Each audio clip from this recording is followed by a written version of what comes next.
Hi everybody, thank you for coming. Before I switch windows, can I check, can you guys hear me alright? Just setting up the last few windows.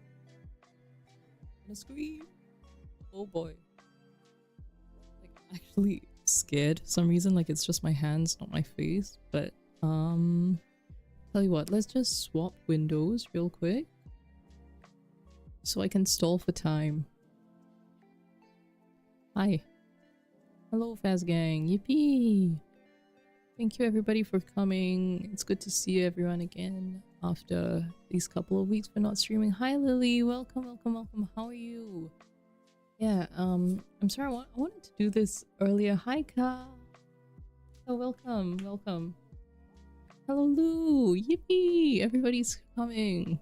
I'm so happy. Yeah, I wanted to do this earlier. I'm sorry if I couldn't do it because, to be very blunt, life circumstances do get in the way quite a bit, so it's not always a conducive environment for me to stream, but I figured since I have a little bit of time this evening, not too many hours, but just enough, I figured might as well do the hand reveal, a little bit of journaling as well.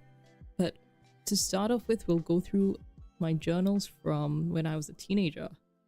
So, how it's gonna work is basically my table is L-shaped. I'm pretty sure I've covered these with post-it notes, like the super sensitive info and all that. But we'll basically go through each of the thingies in turn, like my journals, basically. And we'll see like how I've grown, and then I'll show you the journal I just got. Like I bought it for myself for my birthday. And yeah, and we'll probably write today's journal entry in as well. So yeah, we are so up. So thank you for your patience, everybody. I can't think of anything else to stall with, so I'll just switch over right now. Wow. Oh wow, distinct lack of hands. Because I'm scared. Okay, hand. One hand. Other hands. Hi everybody. Hello. Okay, heart. Finger heart. I don't know what else like fan service to do. Yes. Gigantic, actually gigantic hands. So true story about my hands. They are actually, come to think of it. Hi Sky! Hello, thank you for coming. Hand reveal, yes. So thinking back to the fact like the years these journals were written and stuff, I thought I just remembered like one of my classmates said I had old lady hands because I was like more active playing the piano then, so the veins were more prominent and such. So I realize now like I'm playing less, the veins aren't as prominent but still there. Yeah, so big hands. I told you, Ka.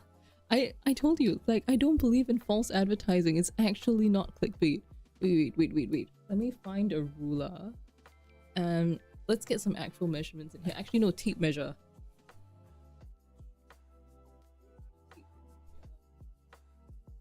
Okay, so let me see. Okay, let's just do from the inch measure.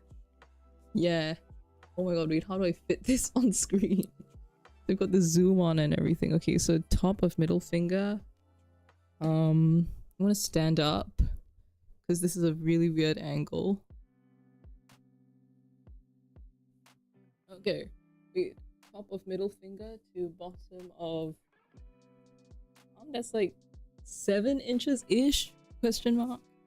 I don't know, because I realize I think my hands are more palm than finger. Or are they more finger than palm? I don't know, it's pretty balanced actually. Well, let's measure from here. So like if I go from here, like, okay, 90-degree angle, it'll start from here. Okay. Yeah.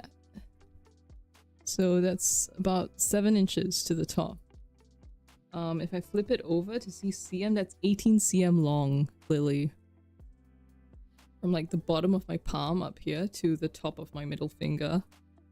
So yeah, that is why, like, sometimes people will say inch measurements and I just like I literally stare at my palm, or I go like this actually, sometimes to measure.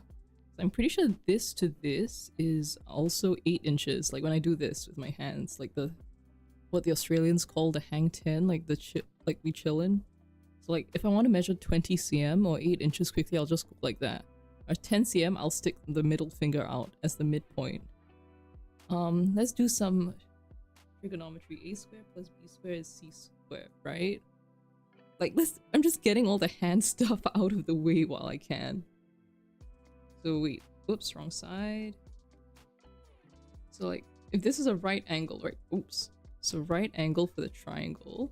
This is 16 cm, I think. Yeah, 17 cm long. Oh swag, let's go. We love hands of all shapes and sizes. And as it turns out, I guess my hands match my height, I would say. Because like I'm 5'8" or 173 cm for everyone who doesn't speak American. And yeah, big hands, big height, everything's big. Everything's huge. Hottie hottie. Sorry guys, I am unfortunately inflicted. Huh? Inflicted is like you get hurt. Afflicted, yes. I suffer from gnarly brain rot.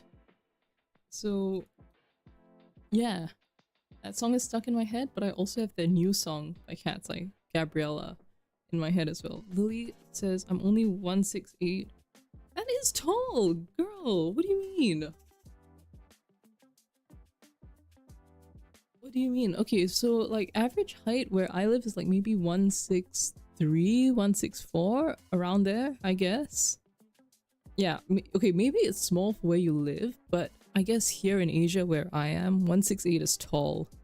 So me being in the 1.7 range is even taller. So when I was abroad recently, I literally just landed this morning.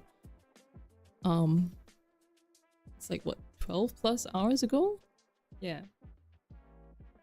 So I mean, when I was abroad, like all my relatives were like, oh my god, you're so tall, you're so slender man.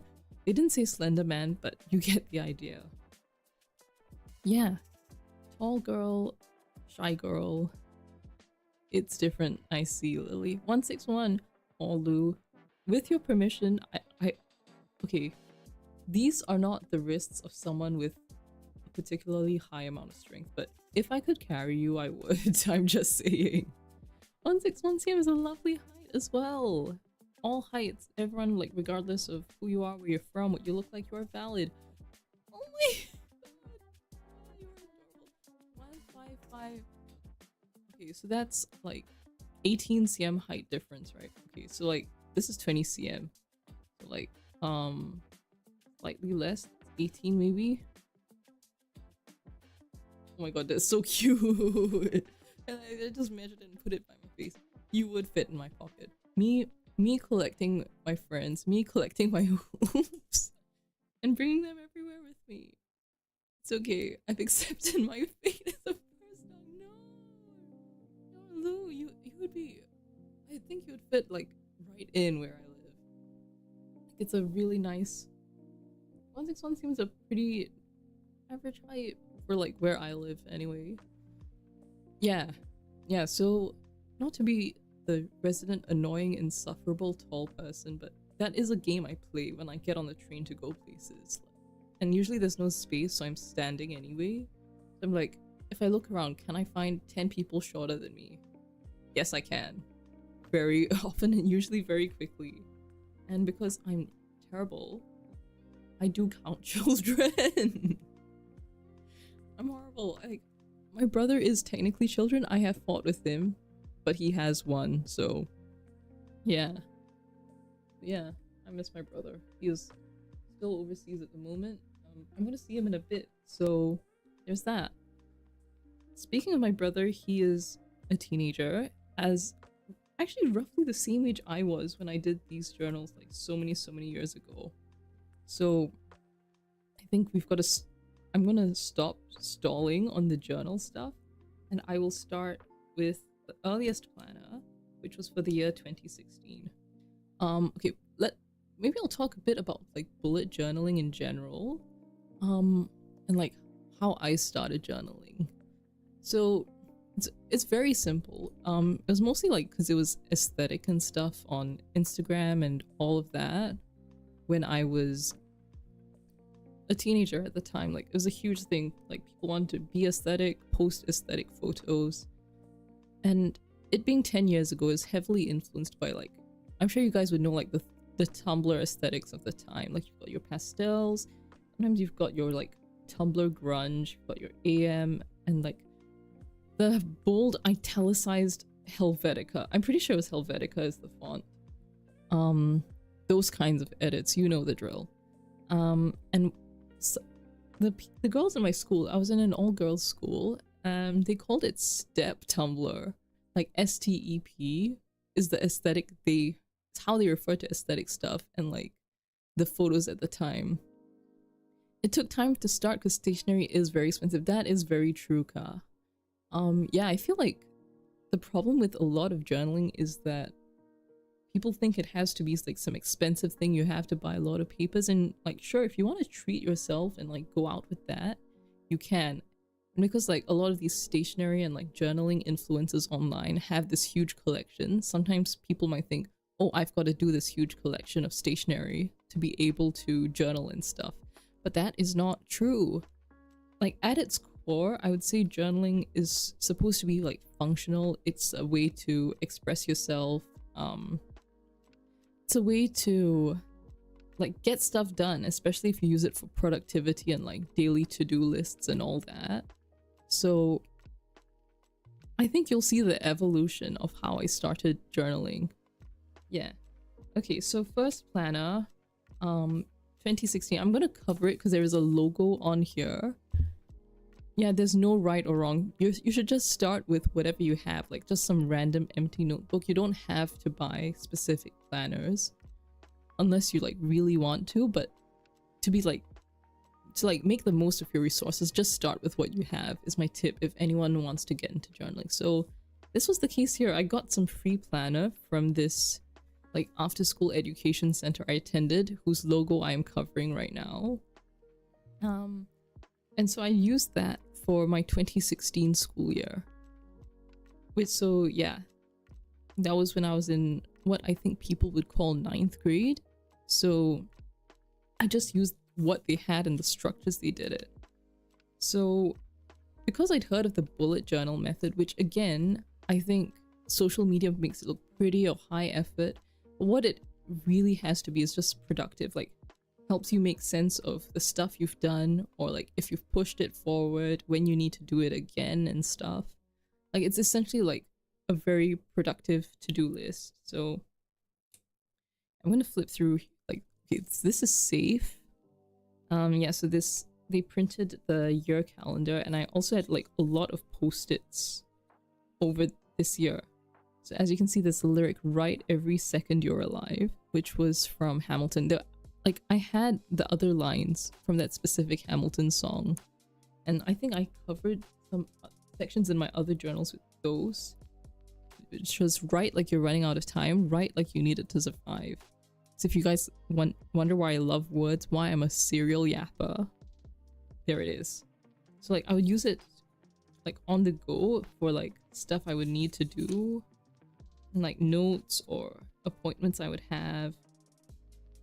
And like especially my exam, because like looking through like the underside of it, I'm seeing like do this paper, do these, and like my graded, which is a word from the bullet journaling, which means like you push the task to a later date. So what was it? So I had like a bunch of questions from chemistry, physics, biology, the lenses. Oh my god, physics. I just had a very vivid war flashback to my secondary school physics classes. Seeing that, what a nightmare. Anyway, okay, I'll hold on to these post-its in case there's more stuff I need to cover. So they had that. Because it was a schooling center, they would also have like school holidays. Like over here is Children's Day. This is from like the previous year when they gave it out early. And this is like the general page layout they had going on. Like every section was delineated, like the weekend split in two, and it's lined, which is actually not the kind of paper I would go for these days.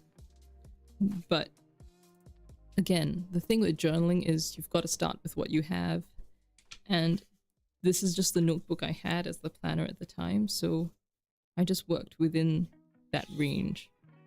And it's very interesting that they gave it then, like, I mean this center, because I can't speak for like all the countries around the world, but where I went to school, in primary school, so 6 years of primary school, your school itself will usually make their own journals, and like you have to buy it like along with your textbooks and stuff at the start of the year so that you can write down all your homework and all that. But by the time you get to secondary school, you can kind of just use your own notebook, because I guess they want that responsibility from you. Or at least in my secondary school, we got to use our own notebooks, which was very cool and swag and poggers and beast. So yeah, December from the previous year, and flipping to January. So it's what I did for a lot of the year, because I was like pretty busy with studying and all that. What's new? Okay, so you can see there are like dots on some of the days. I think you can guess what I was doing. And then I wrote down all these concerts that I didn't get to go to throughout the year. So like in this January alone, like there was Walk the Moon, 1 O'Clock, The Vamps. It should then Bring Me the Horizon cancelled, and I was so salty, even though like none of these are concerts I would have been able to go to. And, oh my god, the Laneway Festival, they've stopped having this festival where I live, but the fact churches, the 1975 were there. I think Billie Eilish was there, like before she like blew up with like her latest songs. It was like Don't Smile at Me era. Like when I found her through Bellyache and stuff, that was when she came for the Laneway, I think. It was really cool. Okay, so I'm gonna check again what's the next page. Okay, yeah, it's fine. There you go. So you see the other two Hamilton lines that I mentioned earlier. So it's like this new school year. It starts like technically the following week, but since there's an extra page here, this is where I wrote like my teachers, like their contacts, like where in the staff room they were, and like for different subjects, like that's where I just noted down like the subject like breakdown. Like for my second language, which is Malay, which is a local language here, social studies, biology, like how it would go throughout the thingy. I mean the year. How did I forget the word year and say thingy? Amazing. Like your physics, and then like for Malay you have like what you're learning, like what do you write for like compositions. On paper 2 is like comprehensions, summary skills, and like lisan, which is oral speaking, and like different themes and stuff. So there's this, and there you go. So this is, I think, the general format of how I would do my task lists and like my quote-unquote bullet journaling. So this was very functional and not super aesthetic. So like I would just like I'd list and number the tasks I needed to do. And the really nice thing about having every date and stuff spelled out for you, especially if it's a week, is that you can just see it and like know, okay, it's this week, or you can flip. And for example, this one, I have to do this physics survey. It's due on Friday. Friday is right there, so I can see it's the same week. And as a visual learner, that's like very helpful of a structure for me. So there was that.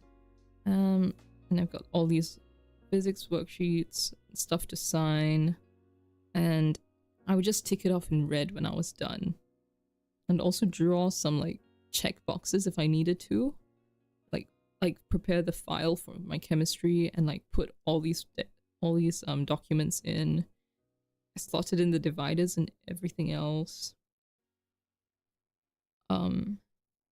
And then like for events and stuff, I would write it at the top of the day. So like let's say the 7th, I had to meet my chemistry teacher before school started and head to the dry lab to pick up my textbook.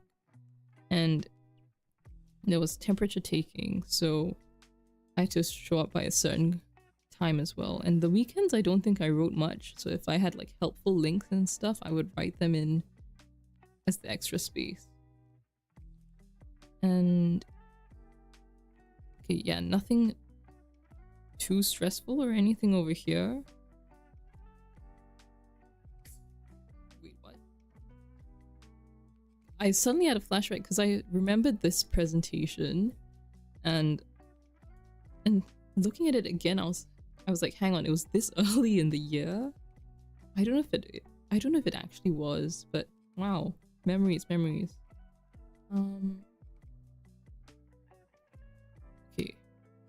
So yeah, lots and lots of tasks. I don't know why I wrote those names up there. I do not remember who they are. I don't know if they're even real people.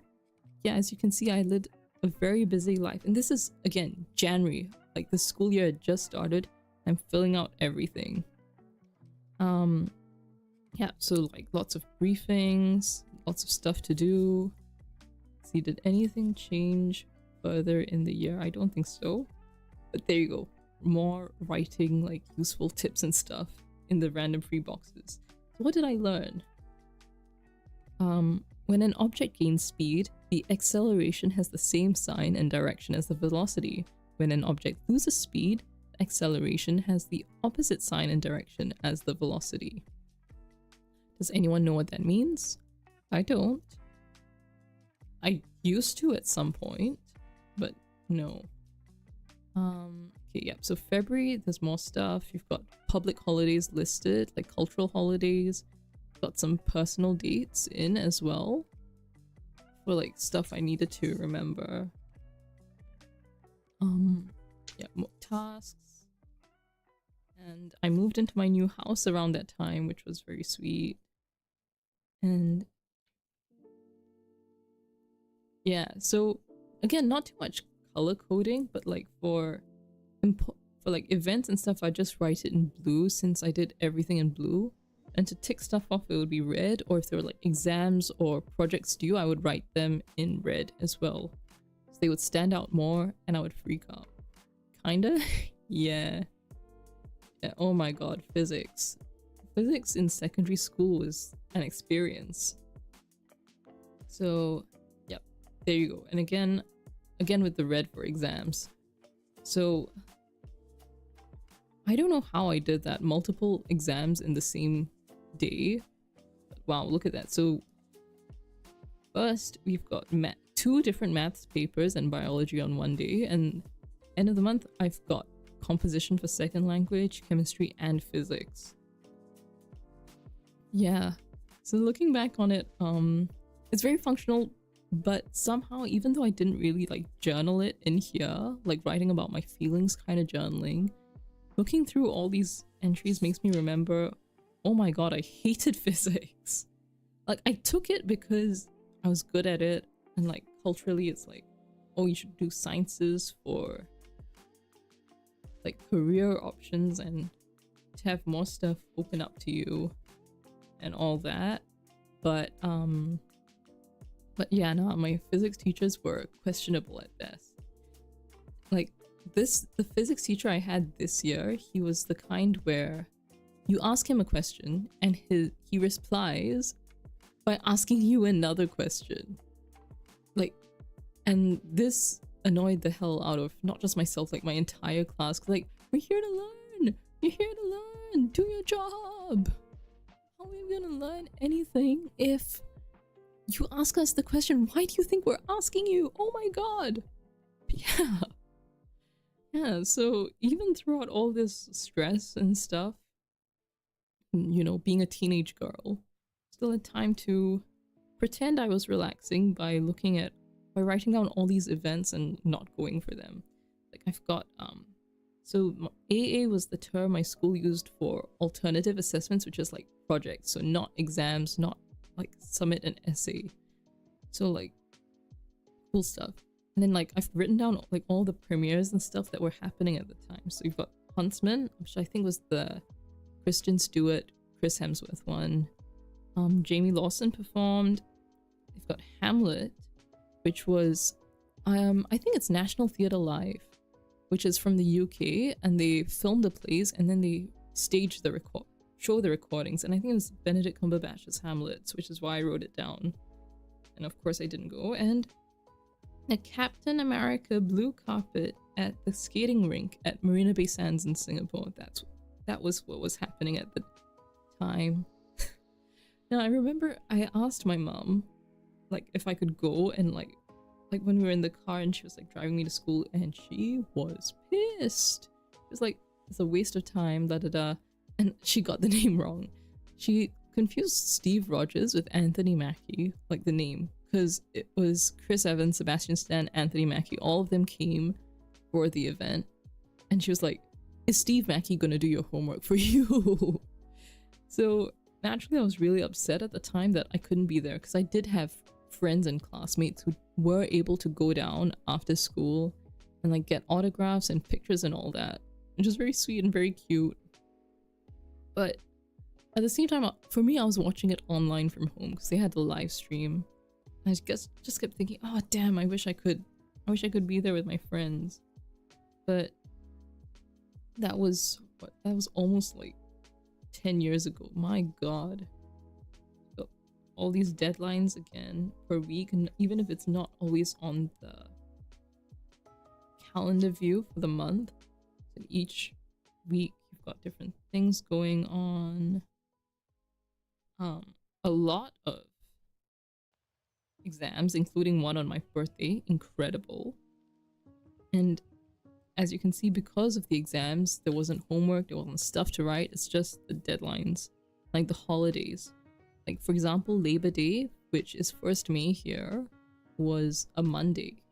Sorry, it was a Sunday. So because they put the public holiday on the Sunday, the Monday becomes an extra holiday. So 2nd, got this to do. My birthday. And then you've got like the assessments and a marking day as well, which means you don't have to go to school because your teachers are trying to get through everything.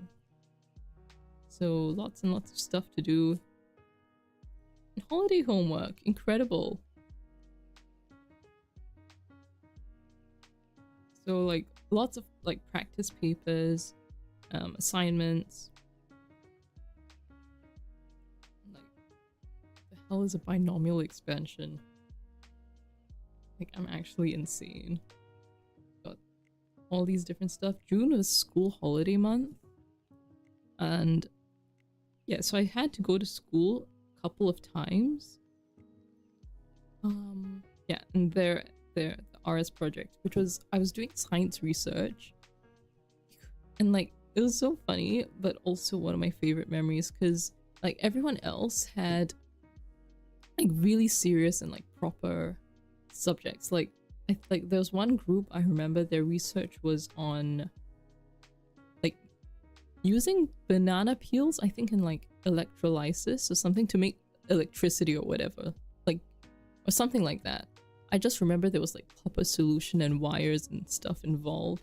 That was really cool, and like possibly like legit practical applications. And our group, technically we were supposed to do like a more chemistry related topic, because it was like we were in advanced chemistry, so I thought that's what we would have done.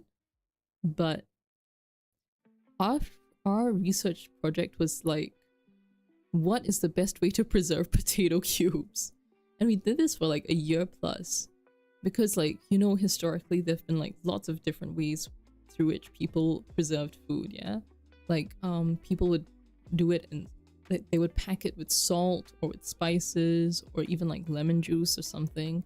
So we'd just like cut up these potato cubes really tiny, and then we would drop them in like a solution or whatever of the preserving agent, whether it was salt solution or like lemon juice, or just leaving it alone as the control. And like at the end of each week we would like do like a little swab in like a petri dish and see, and so we would check not just how it looked physically, but how many germs were on the surface. I can't remember the actual findings, like, but it was pretty gnarly, if you will. Like, it looks gross. The lemon one had like an extra layer of mold and stuff on top before you could get to the potato cubes at the bottom of the thingy. But I think there were the least amount of germs despite all of that.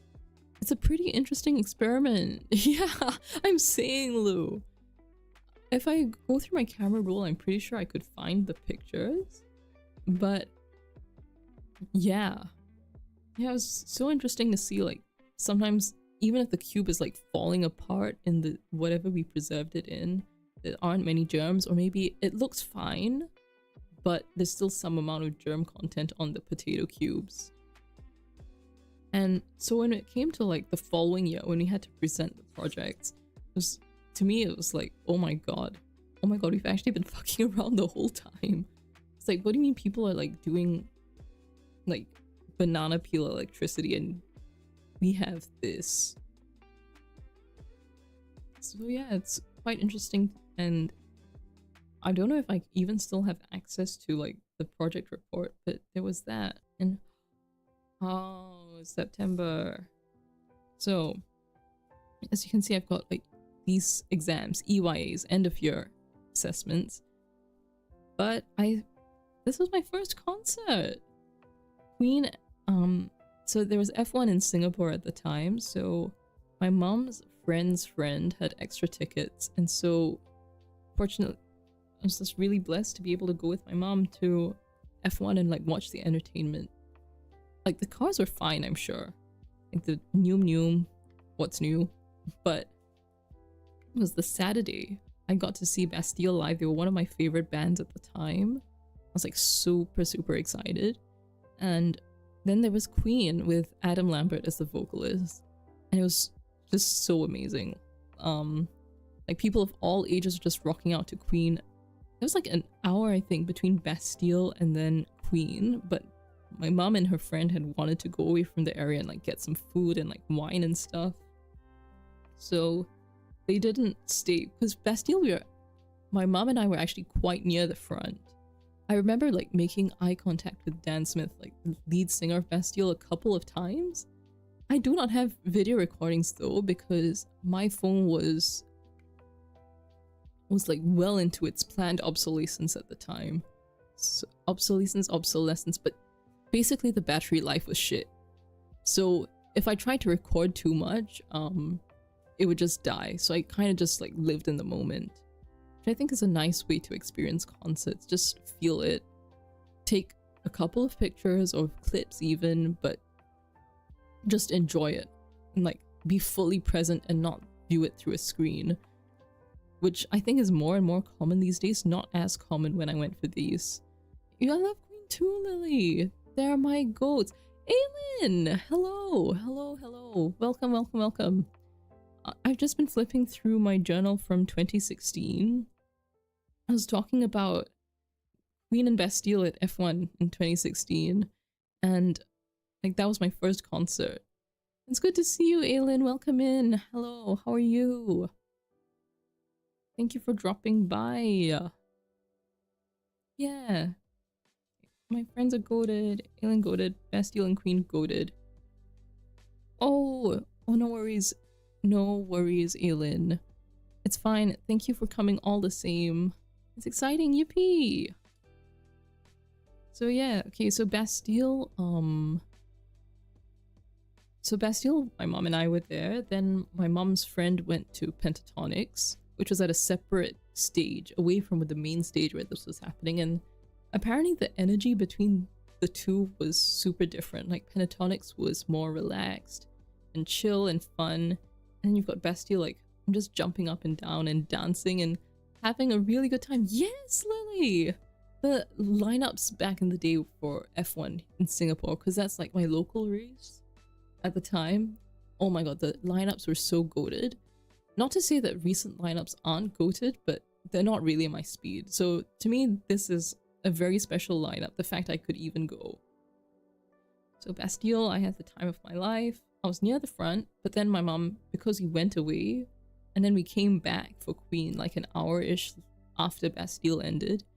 Queen was crowded as hell. We were in like the overflow, like it's not even the main pit in front of the stage or near the back. It was like a separate overflow pit to the side, and that's where we were, like along the barricade towards that.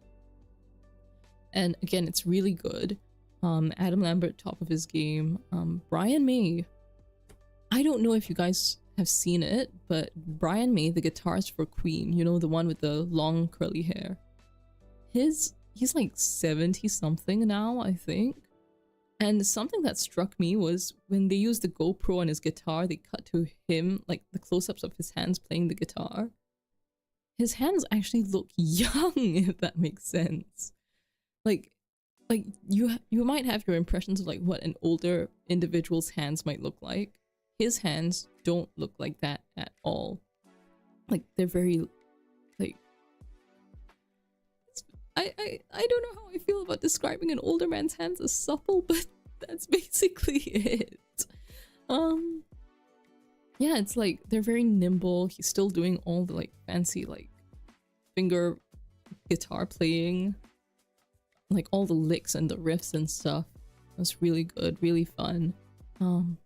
My favorite was Bohemian Rhapsody though, when that came on, because here's the thing. So Queen, I mean, Freddie Mercury, larger than life, probably the GOAT ever, the best to ever do it.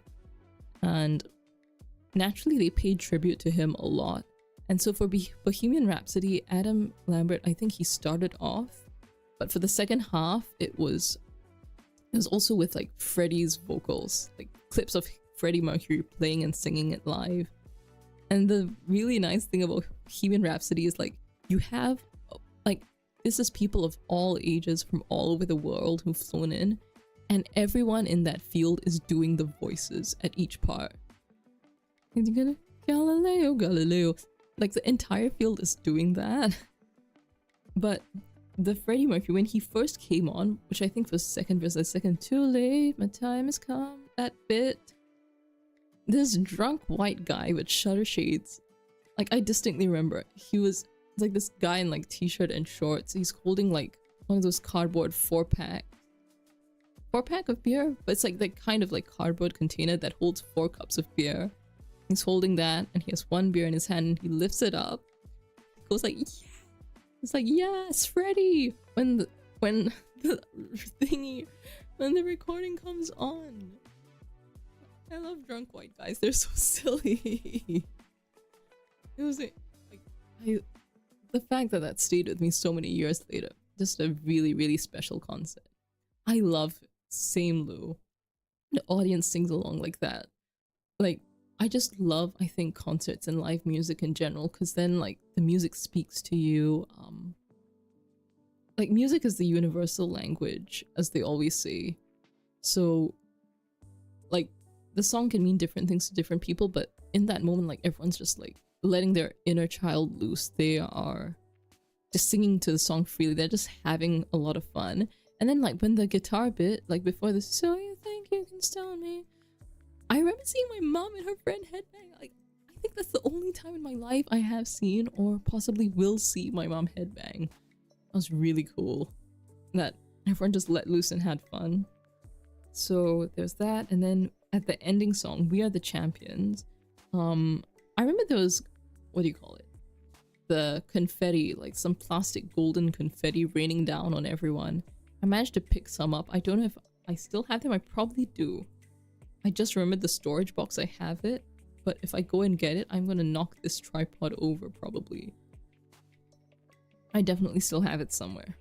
So yeah, that was my first ever concert, and it was a really nice break from like studying for exams, which were the following 2 weeks. It was Pentatonics and Imagine Dragons and Halsey were the actual headliners for the race that year. And then you have the following week, Bring Me the Horizon. Lovely, lovely, lovely stuff.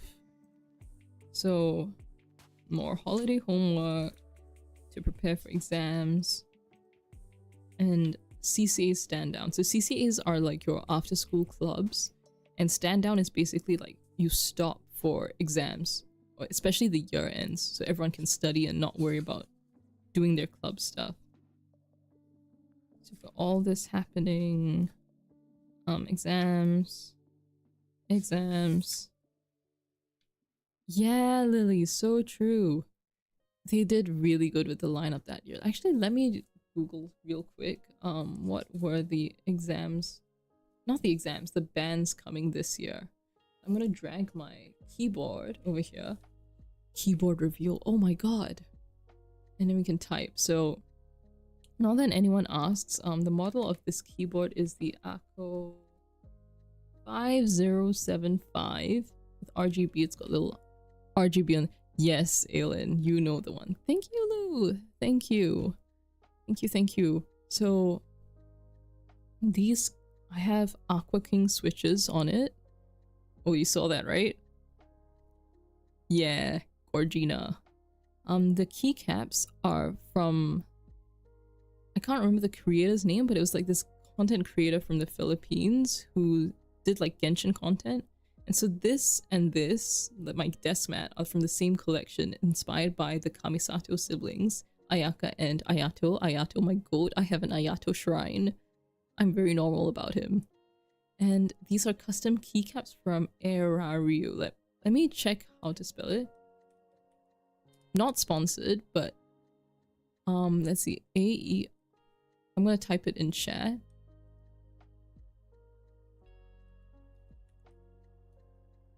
Yeah, so this is the name of the store I got these customs from. So they've got like the Kamisato? No, it's Ayato's constellation shape. You've got Kazuha, you've got Geo and Zhongli. The Geo one came free. And yeah, they've got really good custom keycaps and like customer service and all that. So it's really a pleasure to get these keycaps from them. So, yeah, keyboard reveal. Aylin says, I've been interested in keyboards lately. Yeah! Yeah, there's never... I don't know if I would say there's a bad time to get into keyboards, but it was pretty big during the pandemic, I would say, because everyone's staying at home and you can customize them. But admittedly, it is a very, very expensive hobby. So,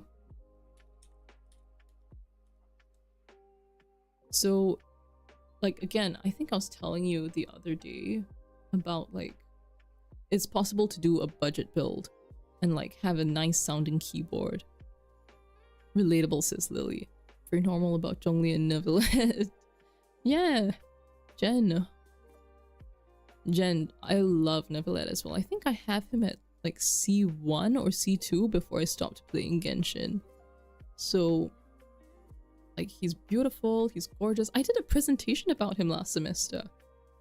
Like, specifically, it was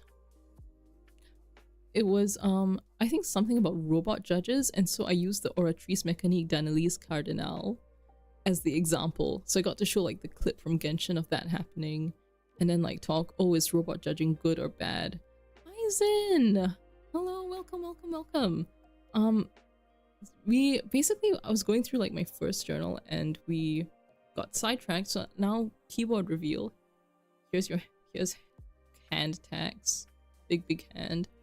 So you can look up who the F1 lineup is for this year, because I went to F1 in the year of my journal. I love keyboard and your hand. Thank you. Thank you. I love this keyboard too. That's why I have it. Okay, let's see. 2025, because that was F1 in Singapore. Oh wow. Okay, so main stage acts, we've got G-Dragon, Foo Fighters. Holy shit, Elton John. Oh my god. If I know tickets are expensive, I'll probably be busy around the time as well, but if I could go, I would. I thought Elton John retired. Oh my god, he's coming? No way. You've got Elton John, you've got CL, Alan Walker, Crowded House, Smashing Pumpkins. Baby Metal. Oh my god, they've got like some of the other smaller, like the other side stages. They've got Baby Metal on one of the days. Oh my god, we are so back. They did it for me. Yes. Okay, so these are all like really interesting acts. The Wombats. Name sounds familiar. I don't know if they're announcing other acts. Wait, the Wombats. I know they had that TikTok song. Like, what are the lyrics? Oh yeah, that I think this song is smashing mics in karaoke bars, running late with half your makeup on. Na, na, na, na, na, na, na, na. That's the band. Yeah. So they're gonna come this year. So yeah. But okay, sidetrack back to keyboards. Okay, so this I think this, okay, the keycaps themselves are expensive. The customs are just a really nice touch I love having. The board itself wasn't that bad because I got it on Shopee, which is like the local online marketplace where I am. And the switches I think were expensive because I got them from like a keyboard parts store at the time. But okay, let me grab my other keyboard. This is like a bit more of a budget build. So here we go. This board I call my milk and honey. Here's what it sounds like. I'm just gonna lift it to the mic. Okay, I don't know if anyone was able to hear that, but yeah. So the keycaps were like $30-ish, I think, for the set. The switches are Oil Kings, and again, this board I got on Shopee, but I didn't do the tape mod because I don't have masking tape, but I've put like a couple of layers of foam inside to help with the sound as well. It does like a little dampening effect, which can make it sound even like deeper or thockier than it is. I was so big into thocky keyboards back in the day. So yeah, there's this one. I've got like a third board up there, but I haven't built it because I promised myself I would only build it if like this specific life event happens, and so far it hasn't happened yet, so it remains unbuilt. Hang on, I'm just gonna put this board back and then we're gonna go back to yapping about journals. But yeah, so this board I think would have been under 100 total, all things considered. But if you are looking to get into keyboards as well, I think you can try like Facebook Marketplace or like wherever people are reselling parts or even entire keyboards. See like what they're willing to let go of stuff for, because I do have some keyboard switches that I got secondhand as well that people had like had owned, but they didn't get around to building keyboards with it, and so they just let it go.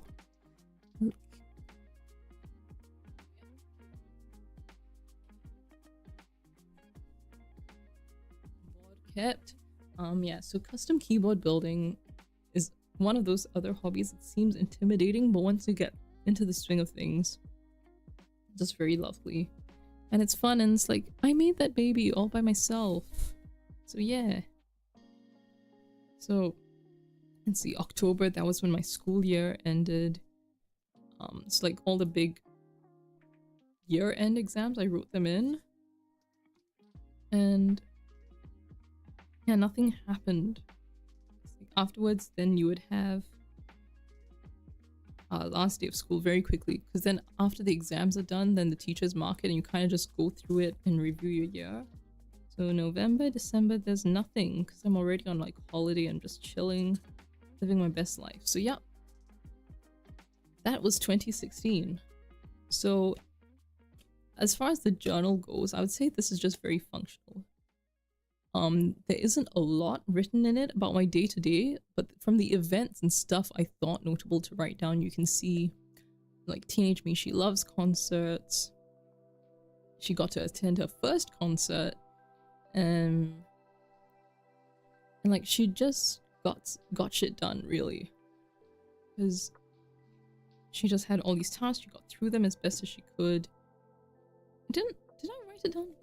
Wait, because there was another big thing that happened that year. I should have written it down. It would have been July. Let me see. Okay, it's not in my monthly overview. Which, again, I see this is a thing I tend to do a lot. Where I will write it in the weekly, but not in the monthly. Which I think is nice. Okay, yeah, I did write it down. So that year, I was elected to be in charge of my CCA, like my little after-school club. And so I was just checking to see, did I write the investiture, like the ceremony where I was sworn in, down? I did. I don't think I wrote the day I got elected in, but that was a huge core memory. Shaped, I guess, a lot of my future moving forward, because that was my first major leadership role. And so that was a huge responsibility to take on, but I'm glad I did it. It was an honor to lead my club for that 1 year I was elected for. And to be able to manage that on top of my other commitments. So that was 2016, that was the functional planner, and out of all my secondary school years, actually that was the year I got my highest GPA. So a lot of times I wonder, where did teenage me go? Where did 2016 me go? Where did she get that drive, even for the subjects she didn't like, to be able to push through that dislike and excel, even despite her biases against the subject?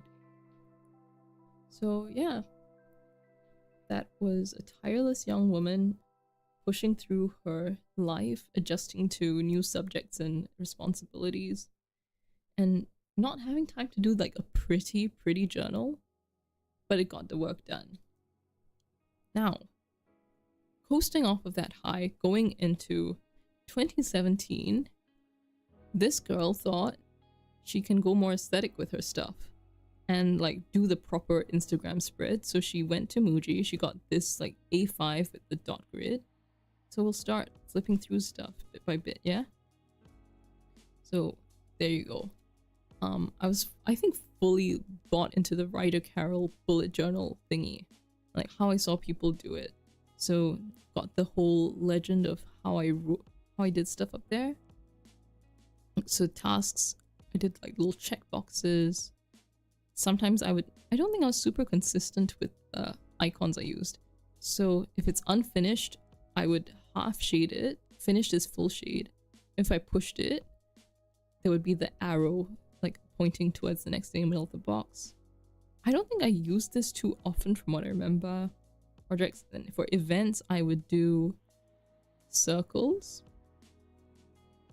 I don't think I use the miscellaneous that often. I know it's in the original bullet journal system, but I don't think I used it, or at least it's not something I would do super often. And like a lot of ink colors, I thought of doing the index and then didn't really stick to it. Whoopsies. So let's see. So yeah, here is my general daily schedule. I made it, and then like I got this set of tape from Muji and like I pasted it on. Could I have done this with the existing dot grid on the pages? Yes. Did I do the grid anyway? Yes. Hi ES!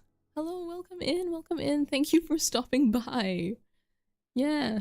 Hello, welcome to the hand. Yes, big hand. This is an A5 notebook. Hand, yes. Sense of scale. You can go through the VOD. I measured my hand. Anyone remembers the exact measurement, go ahead, but yeah. Big hand, so this is like my general daily schedule. Okay, so let's see. I would sleep till I get up at like 6 for school, I guess? And like 7. Where did that woman go? I do not do that. I sleep at 6 now. Oh my god, everything's gone so downhill. Yeah, I would be in school from like 7:30 to like 1 something. Or if I have after school clubs later than that. I don't know where I got time to work out, but I did. Then like the reds would be personal time, which is like piano, or I would be working out at home. The reason I was so into working out, like at that period of time, basically there was this requirement in my school, like you have to pass the PE exam, essentially. Like it's a national physical fitness thingy. You have to pass, or at least I think get above a certain grade as part of the graduation requirements. And this happened twice. So secondary school is 4 years. It happened in 2nd and 4th year. 2nd year I failed because like there's like a 2.4 km that's 1.5 miles for the Americans. It's a 1.5 mile run, and I failed by like 7 minutes, I think. Whatever, I don't like running anyway. But like all the little like the short sprints, the flexibility, like the reaching, how far you can stretch and all that, that wasn't too bad. So since 2016, and to prepare for like the actual PE exam this year, I would like be working out a lot more, and I got like my best grade ever, which was a silver. a silver in PE, something that is normal to want and possible to achieve. So yeah, it did pay off. It got me what I wanted. So I should probably get back to exercising, honestly, because I think it's good for health in general. Yeah, that's another thing I like about this notebook as compared to the previous one. So like with rings, you can just lay it flat and like do all sorts of stuff with it. Whereas with the spine bound, the way it was for the previous notebook, it's harder to lay it flat. Like it's still doable, but you know, it's a lot harder. And just like with it being like blank pages mostly, like where, oh my god, where are my blank pages? Yes, like with blank dot pages, the nice thing is like it kind of looks like it's plain from afar, but like the dots give you just enough structure if you wanted to like freehand draw boxes or tables or stuff, and it'd be still quite neat. So I liked doing the dot grid. So this page was like, I guess, personal and contact details if it's lost. And yeah, again, following the bullet journal system as it was planned, I did like the whole yearly thingy. Oh my god, this is actually out of sync. Like it's not even lined up. What the hell? Like, are you seeing the shit? Guys, it's over. It's over. This journal is cancelled. It's so cancelled. What is that? Oh my god. That's crazy. Yeah. So the yearly layouts, I highlighted all these different days and stuff. And then we get to the monthly sections. Very lovely. When I still had time to like decorate it nicely. So I got January, and instead of like doing like the calendar grid like you saw previously, I would just list out all the days and stuff, which is again classic bullet journals, and just write out all the different events. So like holidays would be in red, you've got green like for different events in like school or stuff I needed to take note of. Yeah. Says dotted is cute, I prefer the grid. Yeah, I have to agree with that. So that was like my school days. When we get to my current journal, you're gonna see I have switched to grid. It's really interesting, I realized. So when I was a teenager, I found like the grid to be more freeing, but now I like the dot grid rather to be freeing, but now I like the grid. So the lines are not that bad. They help guide my handwriting and how I lay stuff out. And yeah, dot grids are nice, but now older me likes grids. Is also very lovely. So yeah, so I did like, we dabble in a bit of calligraphy. I could set monthly goals. Like I wanted to like lots of personal goals, like avoid social media except for 30 minutes a day. Lol, the Mao even. Do some exercise. Organize my notes. Be more religious and stuff. And just dabble in like tape here and there. I still have a lot of this washi tape, so I should probably start using it even more. So yeah, like in general, like color schemes, like got grays and the highlights neutral as well. Lettering is, thank you, Ka. Yeah, it was a lot of practice to get it right, and like all the tutorials about how to letter and stuff, where it's just where you can just I'm looking for some rough paper. Let's do a live demo. Live demo time. We love that. So paper in the drawer. Let me see. Yeah, I don't know how to get the paper out. I've wedged it so far in the drawer, it's unreal.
Whatever, found an old bill.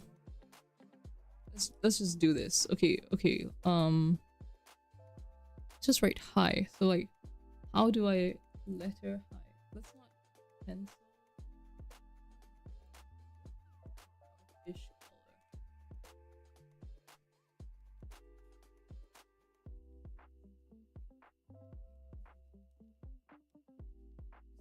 See how my brain works or doesn't work?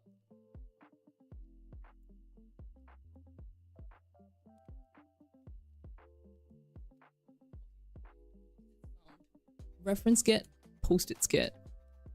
Yeah. I was like, yeah, let's write on the back of this bill. And I was like, no, marker. And then I was like, what if I need that bill in the future? This is how I have so much random rough paper lying all around over there. But yeah. So I had like a brush pen, I think, for this. But you can just use like a regular pen for brush lettering. Or like cheat, like, not so much cheat, but like a really easy alternative if you don't have like a fancy brush pen. Because they can be quite hard to control, honestly, especially if you're a beginner. So, like, just write the word. Like, let's say hi. Like that, right? It's very shaky and stuff. But whatever. So, to make it look like that, you would then bold the downstrokes. So, like, you go up and then you go down. That's gonna get bolded. Another up and then down. So you bold that.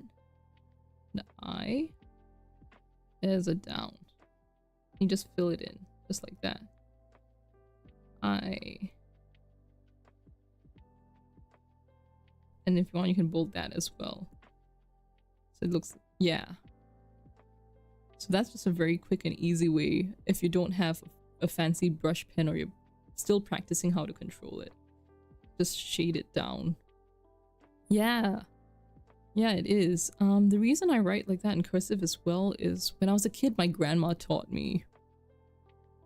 So I'm more familiar with like the proper way of writing things. For example, the cursive F is like that. F. But when I actually write, it's like that. Like that's literally it. So I'd say it helped me to learn how to write cursive properly when I learned brush script, but there's like lots of tutorials you don't necessarily need to know that. It just helped for me, especially like, oh yeah, I see the R. Like it's a classic cursive R, like that. Which is what I wrote over there.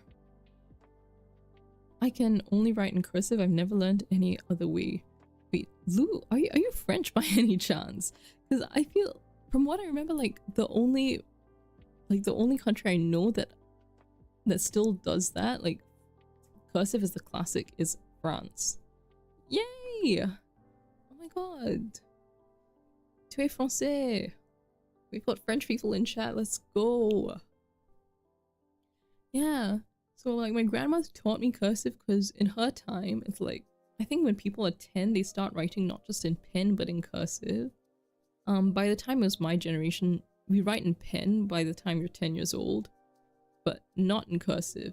But she taught me that just in case, and I still find it useful for when I write.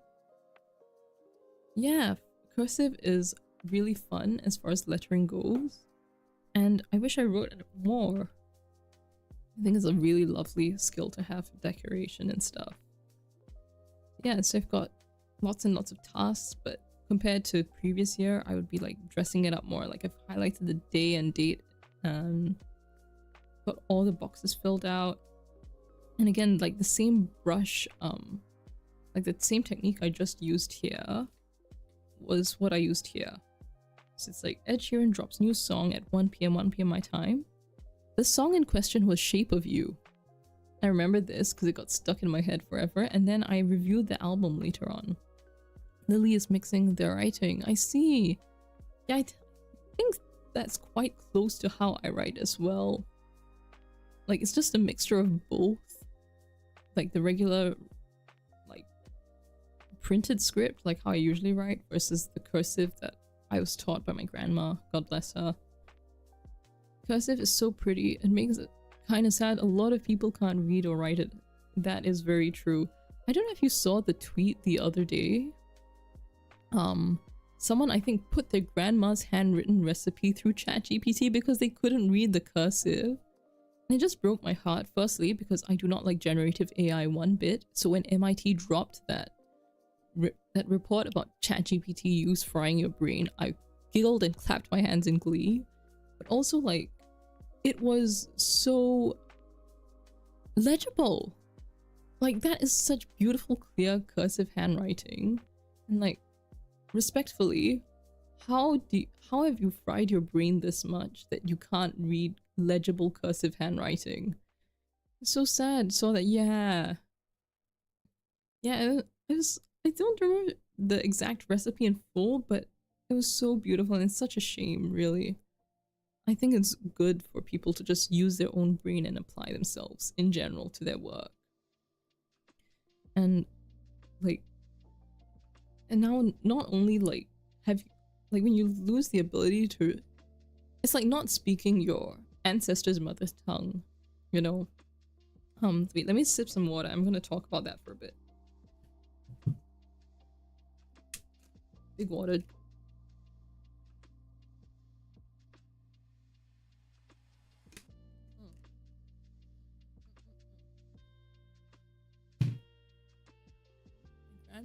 My granny taught me how to read old German writing. Nobody needs it, but I can do it. Yeah, that's the thing, I guess, with a lot of skills. Like, technically you don't need them, but it's really nice to have. It becomes part of the story of you, I guess. Like, even if it's not practical, it's a way to like connect with your heritage or like the world and make sense of things, and it's really cool. So I'm glad you can read it. Even if it's like, sometimes a lot of things, they might not be practical per se, but they are meaningful. Yeah, losing your heritage just because you can't read cursive. Yeah, so I was basically overseas visiting my relatives, and I landed this morning, like over the weekend, and yeah, I felt that a lot because I don't speak that mother tongue. Like from my mom's side, I learned one language, but I can't connect with my dad's side or like my relatives in that country for that reason. They speak English, don't get me wrong. Like, my grandpa speaks English perfectly fine because he was like a school teacher and all of that, but it is still sad that, like, I don't know how to describe the sensation, but I did feel like my actual tongue got cut off to some sense. Like, I couldn't connect with him fully because I can't express my thoughts fully in a way that would make sense to both him and myself. And it's very scary and kind of heartbreaking. Like, it is, and it's still not too late, but it also feels like, damn, that's just years of memories I can't make because I don't speak the language. It used to be taught cursive. They stopped teaching it for some reason. That is true, yes, on cursive. They didn't teach it by my time. It was just that my grandma taught me, so I kept the skill. And yeah, I don't think, like, I think cursive is very practical. So like when you write, it's just like da da da. You don't lift it too much, which I think was the original point. Like when you're writing with like quills and ink and stuff, that so you don't get like ink splotches all over your paper. It's very practical like that. But with like ballpoints and like quick drying ink, it's kind of become obsolete. I think it's really cool as a skill to have, so I think we should bring it back. So yeah, that's a lot of stuff to come from the first page of January 2017. Yeah, so we've got, again, so monthly, you've got 1 week, you've got goals, you've got big like personal memories, to the point where seeing this makes me remember the exact song and stuff. The following week, as you can see, yep, compared to the bare minimalism, I would, like, I've got the washi tape to delineate like the different sections and the different days, and this is the second week, so I didn't write in my journal on the weekends, where this is 1 week, this is another week, Monday, Tuesday, Friday, and like I'll just print random pictures from the internet and paste them in as well. And again, sometimes these doodles make the memories come back. So why did I write outrun the fastest, like as a motivation? Because it was PE that day, and in my class there was this girl who was like really big into fitness for the longest time. She would be working out, like get up every morning, drink like the lemon cucumber water or something like that. And during the warm-up run in school that day, it was like run like however many laps around the court. It's not like the big track. That one is annoying and I hate it. But when the court is smaller, like for some reason psychologically I find that easier to run. Like let's say the court has a perimeter of like 40 meters. You can tell me like 10 rounds around the small court or one big round around like the regular stadium track. It's the same distance. It's still 400 meters, but I'll enjoy running around the court more. But I digress. The point is, I beat the fitness girly. Like, I finished the run before her. And that was like, I guess, a breakthrough of sorts for me, because I was like, hang on, my gymming is paying off. What the hell? So it was peak. So I'm still not sure what I was going for with the phrasing, but I guess the point is, like, it is doable. Even if you think, like, you're starting from nothing, you will be able to get there and succeed in the end. Thank you! Yeah, it was a really, like, mind-blowing, I guess, day for that to happen. And it was like, wow, yippee, exercise. And so, like, lots and lots of tasks, some moved forward. Sub points, I guess, for some of the tasks. I would cross those off. But another week, chin up buttercup, picture of blue flower, then I got like a little white pen and highlighted it. Nice stuff, nice stuff. I was goated. This is off center, but it adds to the charm and memories. And this and okay. After that is like a summer, not like summer, but so I'm gonna flip it this way. So yeah, more doodling.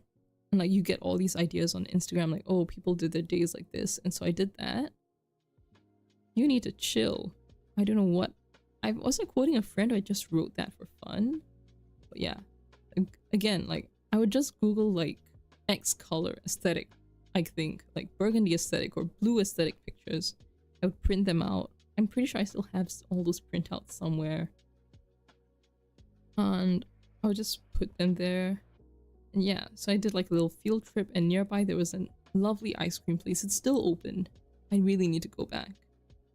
But yeah, the Thai milk tea ice cream is to die for, especially with Oreo.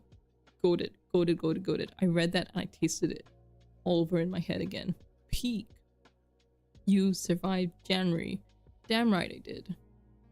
So that's 1 month of school down, and then I had like a summer camp. I didn't fill out everything like to the bottom of the page, which is something you'll see in a bit. And something I also did at this time in my life was like write down the like lots of different events or funny stuff that happened to me. Like 2017, I got into the K-pop group 17. This is Joshua. I blurred his face, like I censored his face because I was going away to the camp. I didn't want people to see it and like make fun of me. I was like, haha, aesthetic picture. I just wanted it to go with the colors. Wrong. Teenage me was attracted as hell to that man. And like, he's still hot, but whatever. Okay, what else happened? I'm looking at all the quotes I wrote.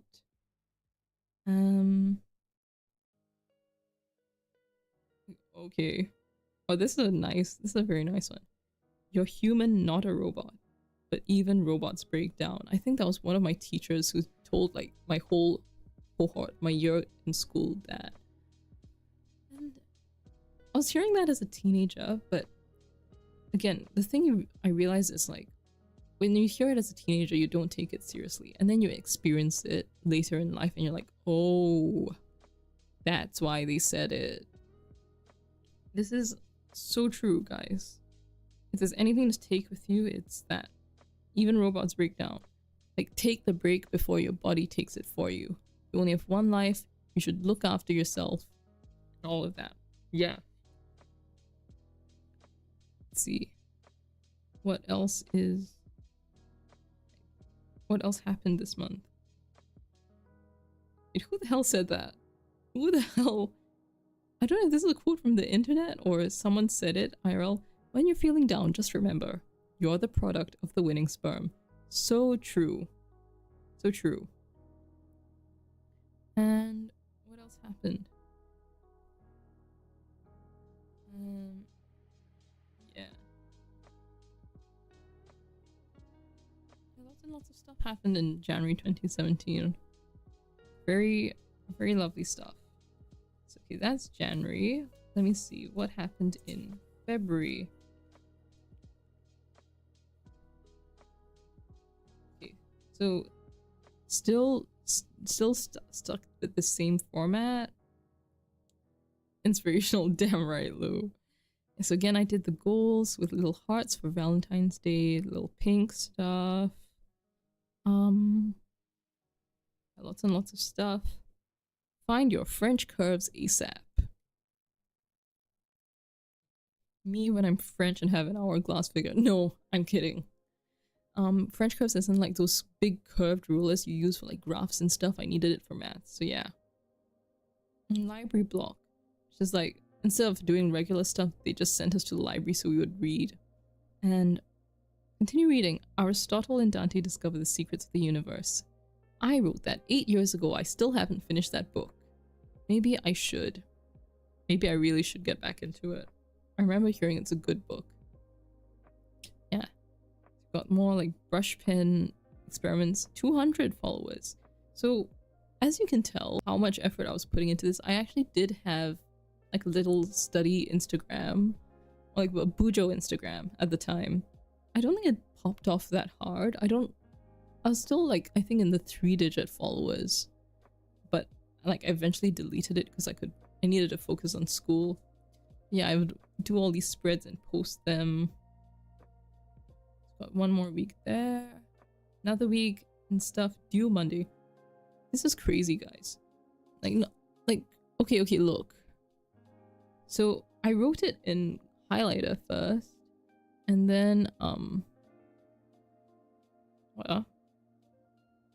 like I drew it over in pen and all of that.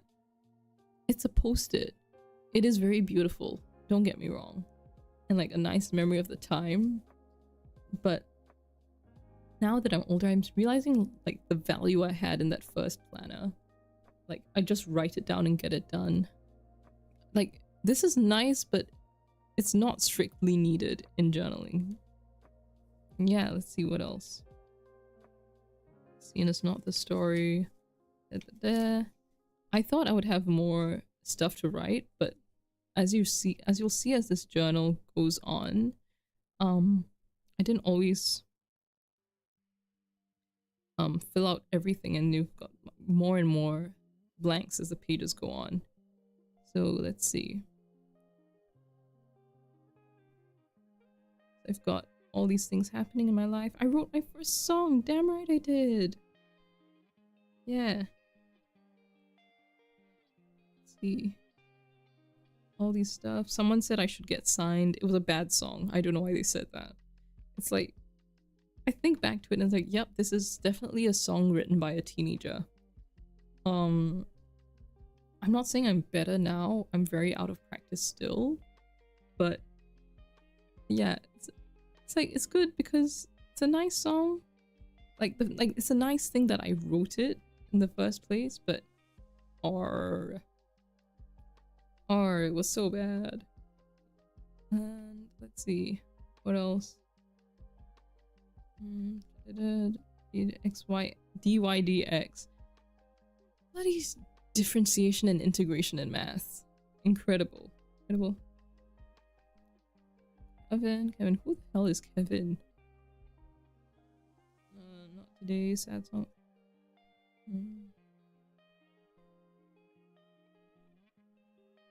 Oh my god, what is this? Okay, were we trying to? I think my friends and I were trying to like figure out like how does sugar daddyism work? Like if it's a family tree, what happens? So sucrose father and glucose mother, toothache father, maltose mother, and candy daughter. And you've got glucose grandpa, you've got galactose grandma, fructose father. Oh wait, no.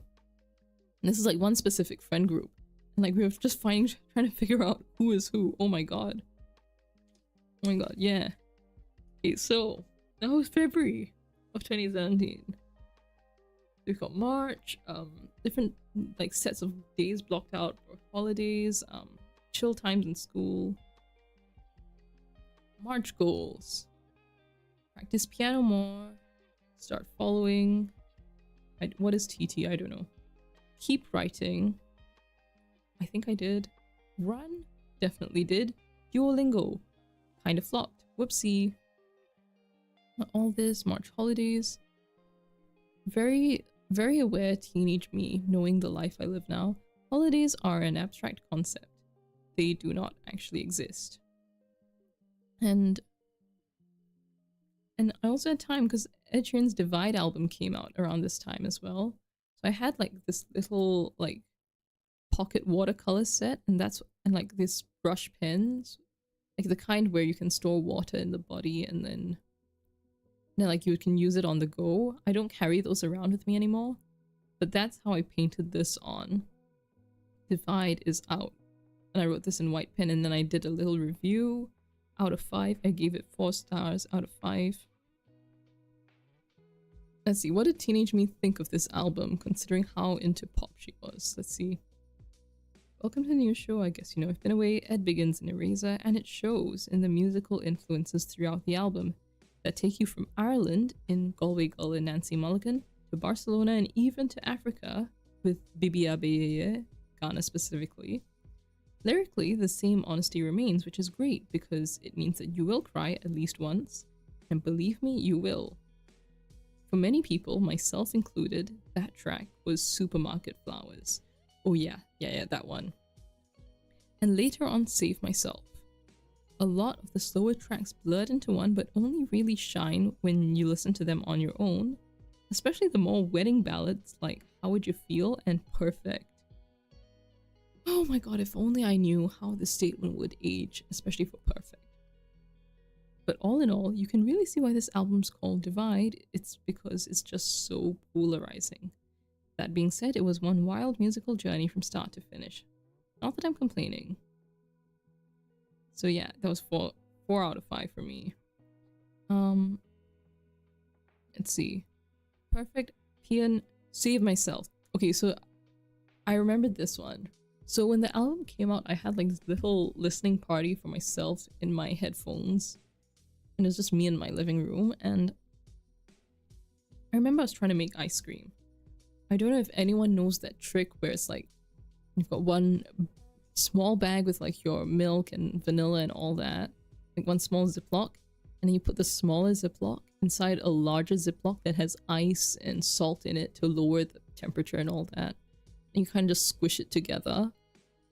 And then eventually the milk will like become closer to ice cream. Basically, I was trying to do that. And I remember when Save Myself came on, the first line of that song is, I gave all my oxygen to people that could breathe. I heard that line, I was like, oh my god. I put the bag down like on the table and just sat with my head in my hands like this for that entire song. So it was just a gut punch. I'd love to know my favorite albums. Thank you, ES. It's very hard to do that. That could be like an entire stream on its own because there's like a lot of albums I listen to for different reasons, and this is like teenage me who was like very, very into pop. But in recent years, like I've just given up trying to explain my music taste, honestly. Where just like if I like it, I like it. That's it. You know what I mean? Yeah, so teenage me very into pop. Me, I guess currently I'm more into like rock and all of that. So, but a perennial one, now that I think of it, a very long-standing one I stick with was, what's it called? Racine Carré, which means square root. It's an album by Stromae, my absolute GOAT, icon, legend. He is him and now and always will be. That's my, it's like my, one of my like Oshis even. Like my, what singer Oshis. Yes, Lou. Oh my god. And it makes me so sad where it's like I don't speak French fluently enough to catch all the not subtitles, but like the subtext, I would say. Like, because I know he does a lot of wordplay in like French that makes his lyrics especially clever, and I'm not a native speaker, so I'm never ever gonna get all those levels of nuance ever. Papa Ute, yes, yeah, that was the first song I heard by him. I was in a French class and like the teacher introduced that song to us, and oh my god. And like that music video hits so hard. He's like an artist in every sense of the word. I highly recommend Stromae. It's the only song I know when I took French. Yeah, you know, it's crazy because like I could probably sing that entire song from memory. Like I don't even like even if I'm not as good in French as I used to be, like I could probably do those entire set of lyrics because of how much I listen to it. It is very tragic, yeah, like because the underlying meaning of the words and like writing from the perspective of a child and his own fears as well, I guess at the time. Because like he didn't have a dad because his dad died when he was young, hence the title Papa Ute, Dad, Where Are You? And now he's a dad of his own, and I think he's having a good time with his son and being a great dad. It's incredible. Incredible stuff. Stromae is good at for more recent music from him, Multitude was a really good album. I loved it when it came out. But for those who've watched League of Legends Arcane on Netflix, he did that song Ma Meilleure Ennemie, which I think is now the most streamed French song ever, or something like that. And that was so good. It's like lyrics are more direct, I'd say, but just as heartbreaking. And I haven't even watched that show yet, and it's like, ouch, ow, ow, ow, ow. I'm so happy a French-speaking singer is so well known internationally. Yeah, he is good. He deserves the flowers, Lou. He really, really does. And I would only love to see him grow and like become even more famous and known. I don't know if he'll ever come to my country on tour, but I would love if he did. Oh my god. It's my favorite worst enemy. Ma meilleure ennemie. Hello, Jaspi. Hello, thank you for showing up. Okay, you've gotten your notice. Are you happy? I'm gonna block you. I'm gonna time you out. Don't spam. Oh, wow. Oh my god, there's so much mod options. Yeah. So yes, hello Jasper. Welcome, welcome. We're just going through like my previous journals from like secondary school and stuff. And we talk about favorite albums and stuff. Huh? What are you saying now? Yeah, so this is still March 2017. I wrote this, I think It Is Well With My Soul is like this hymn, and the story behind that is so is also like really sad. Like it's sad, but also like, wow, the guy who wrote it, like he was still able to like press on and still believe in stuff even after all the tragedy he went through. Which, okay, to summarize for people who don't know this hymn, like this, it is like a song people sing in church. Basically, I think he was like super successful in life, like had a loving wife, kids, successful stuff. And then I think like his wife and kids all died in like a ship accident, like it sank and stuff. And like he could have just given up on everything right then and there. I think his building also burned down. Let me look this up. But yeah, like he lost everything and he was just like, it is well. It is well with my soul's story. How did they die? How did they die? Ah, yes. Okay, so here's what Wikipedia says. This was written after traumatic events in his life. The first was the Great Chicago Fire of 1871, which ruined him as in Horatio Spafford, the guy who wrote this, ruined him financially. He had been a successful lawyer and had invested significantly in property in the area that was extensively damaged by the fire. His business interests were further hit by the economic downturn of 1873, at which time he had planned to travel to England with his family on the SSV du Havre, some ship to help with some evangelistic campaigns. In a late change of plans, he sent his wife and their 4 daughters ahead while he was delayed on business concerning zoning problems after the fire. While crossing the ocean, the ship sank rapidly after a collision with a sea vessel, killing 226 people, including the 4 daughters. The wife survived and sent him the now famous telegram, "Saved alone." Shortly after, as he traveled to England to meet his grieving wife, he was inspired to write it as his ship passed the spot near where his 4 daughters had died. So yeah, that's the story behind this hymn. And yeah, so the wife survived. So, but the guy who wrote this, he lost, like, he was basically broke and all his daughters died.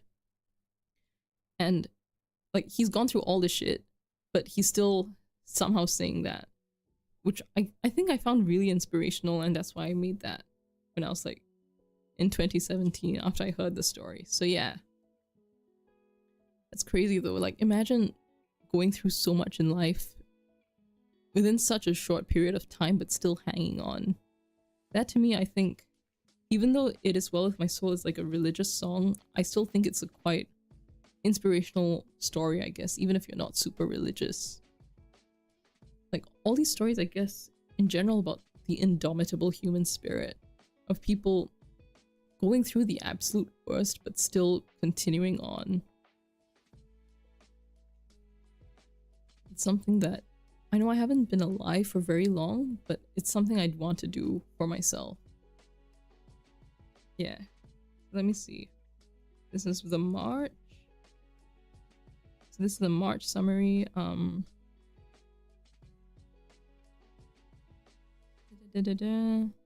Summarizing like all these thingies, like all these places I went for like learning journeys or like field trips basically. Playing to your strengths, prepare not predict. Sign pen is the best thing. Yeah, because I got that little brush pen so I could do my calligraphy even better. Oh my god. This is so true. Like, even of my strategy these days, I don't know how to focus it, but what, in case anyone can see, no strategy is the best strategy. They can't know what you're doing if you don't know what you're doing. Wow, I was like so smart when I was younger. What went wrong? Yeah, so April, and then it was Easter, so I did that. Happy Pride Month to Jesus. And yes, okay, exam countdowns. Again, so like, I still found the time to lay out my study stuff very aesthetically incredible. So I've got my big brush pen for headers, the topics to go through, chemistry, physics, bio, some other subjects as well, the dates of the exams, and it's like the game plan. So I've got all the dates leading up to the exam. Like, okay, so for this subject, I'm gonna do this, and like that's gonna be my thing. And then because like I really needed Jesus, oh my god, I needed Jesus so bad, like I start quoting the Bible right beside it. Save me, Jesus. But yeah, so like for example, like this day I would do notes on QA, which is qualitative analysis in chem. Physics, I would recap my stuff from the previous year. Maths would be some practice questions. Biology, I would do these worksheets. In geography, I would do some more practice questions, stuff like that. I just go through everything. And I said ignore the dates if needed, so Yeah, and again, more blank pages because I didn't write as much as I needed to. Ah, yes, not far. So remember I was talking about like how my gymming was paying off. So I did pass, I think. I think I did this like sit and reach, which is like this flexibility one. 17. This is either a practice or the actual one. I can't remember, but whatever. Whatever, I passed. Okay, and May. Yes. Oh, wow. Wow, I don't know how I did that, but I did. May, because it's my birthday. Yippee. Some nice little washi tape there. Goals number 1. Stop freaking out. I need to remember that. But yeah, May is actually really empty because I somehow crammed the entire month into this one page alone. Where previous months, like you saw January, I would do 1 page per week. I didn't have that much happening, all things considered. So in the interest of space, even though I like planned everything out before, like May would be this page, June would be this page, I just crammed everything there. So that's May. I did the May summary, not that much. And June, again, holidays, so not too much happening. July, some events. I gave up on the green and red color coding by this point, I think. So, like, I would just use red for everything important. And that's that. So I've got more events, some goals. Manage homework better, study on weekends hard. Write and pray music out, be happy, get life back. I am so sorry, teenage me, that didn't happen. But yeah. I even had this little songs of the month section, which is really cute. So something I've realized recently is like my music tends to cycle. Like I return to old songs that I liked in the past every now and then, and that's happening like recently-ish. So I can see the Matoma remix of Business by Eminem. It's on YouTube if you want to listen. It's really good. I like it even more than the original, actually. That's what I've been returning to quite a bit in the past few weeks. It's so funky, it's so cool. It's very 2017 in my mind. But here's this whole list if anyone wants to check these songs out for who I was in July 2017. So you've got The Man by The Killers, High on Humans by Oh Wonder, Business, the Matoma remix, Praying by Kesha, Miracles by Coldplay and Big Sean, Glorious by Macklemore featuring Skylar Grey. Oh, that was such a good video with his grandma and everything. Got Rain by The Script and Bravado by Lord. And Lord is such a teenage me album, honestly. Really, really spoke to me. Like, our songs at the time. July, August. Lord mentioned, damn right, yes. Damn right. Let me sip some water. But yeah, Lord is like the... I don't know if... I wouldn't say Mitski might have been that for me if I were a teenager now, but it's like I felt so seen by Lord listening to her. It is, yes. And she was like a teenager when she did that too.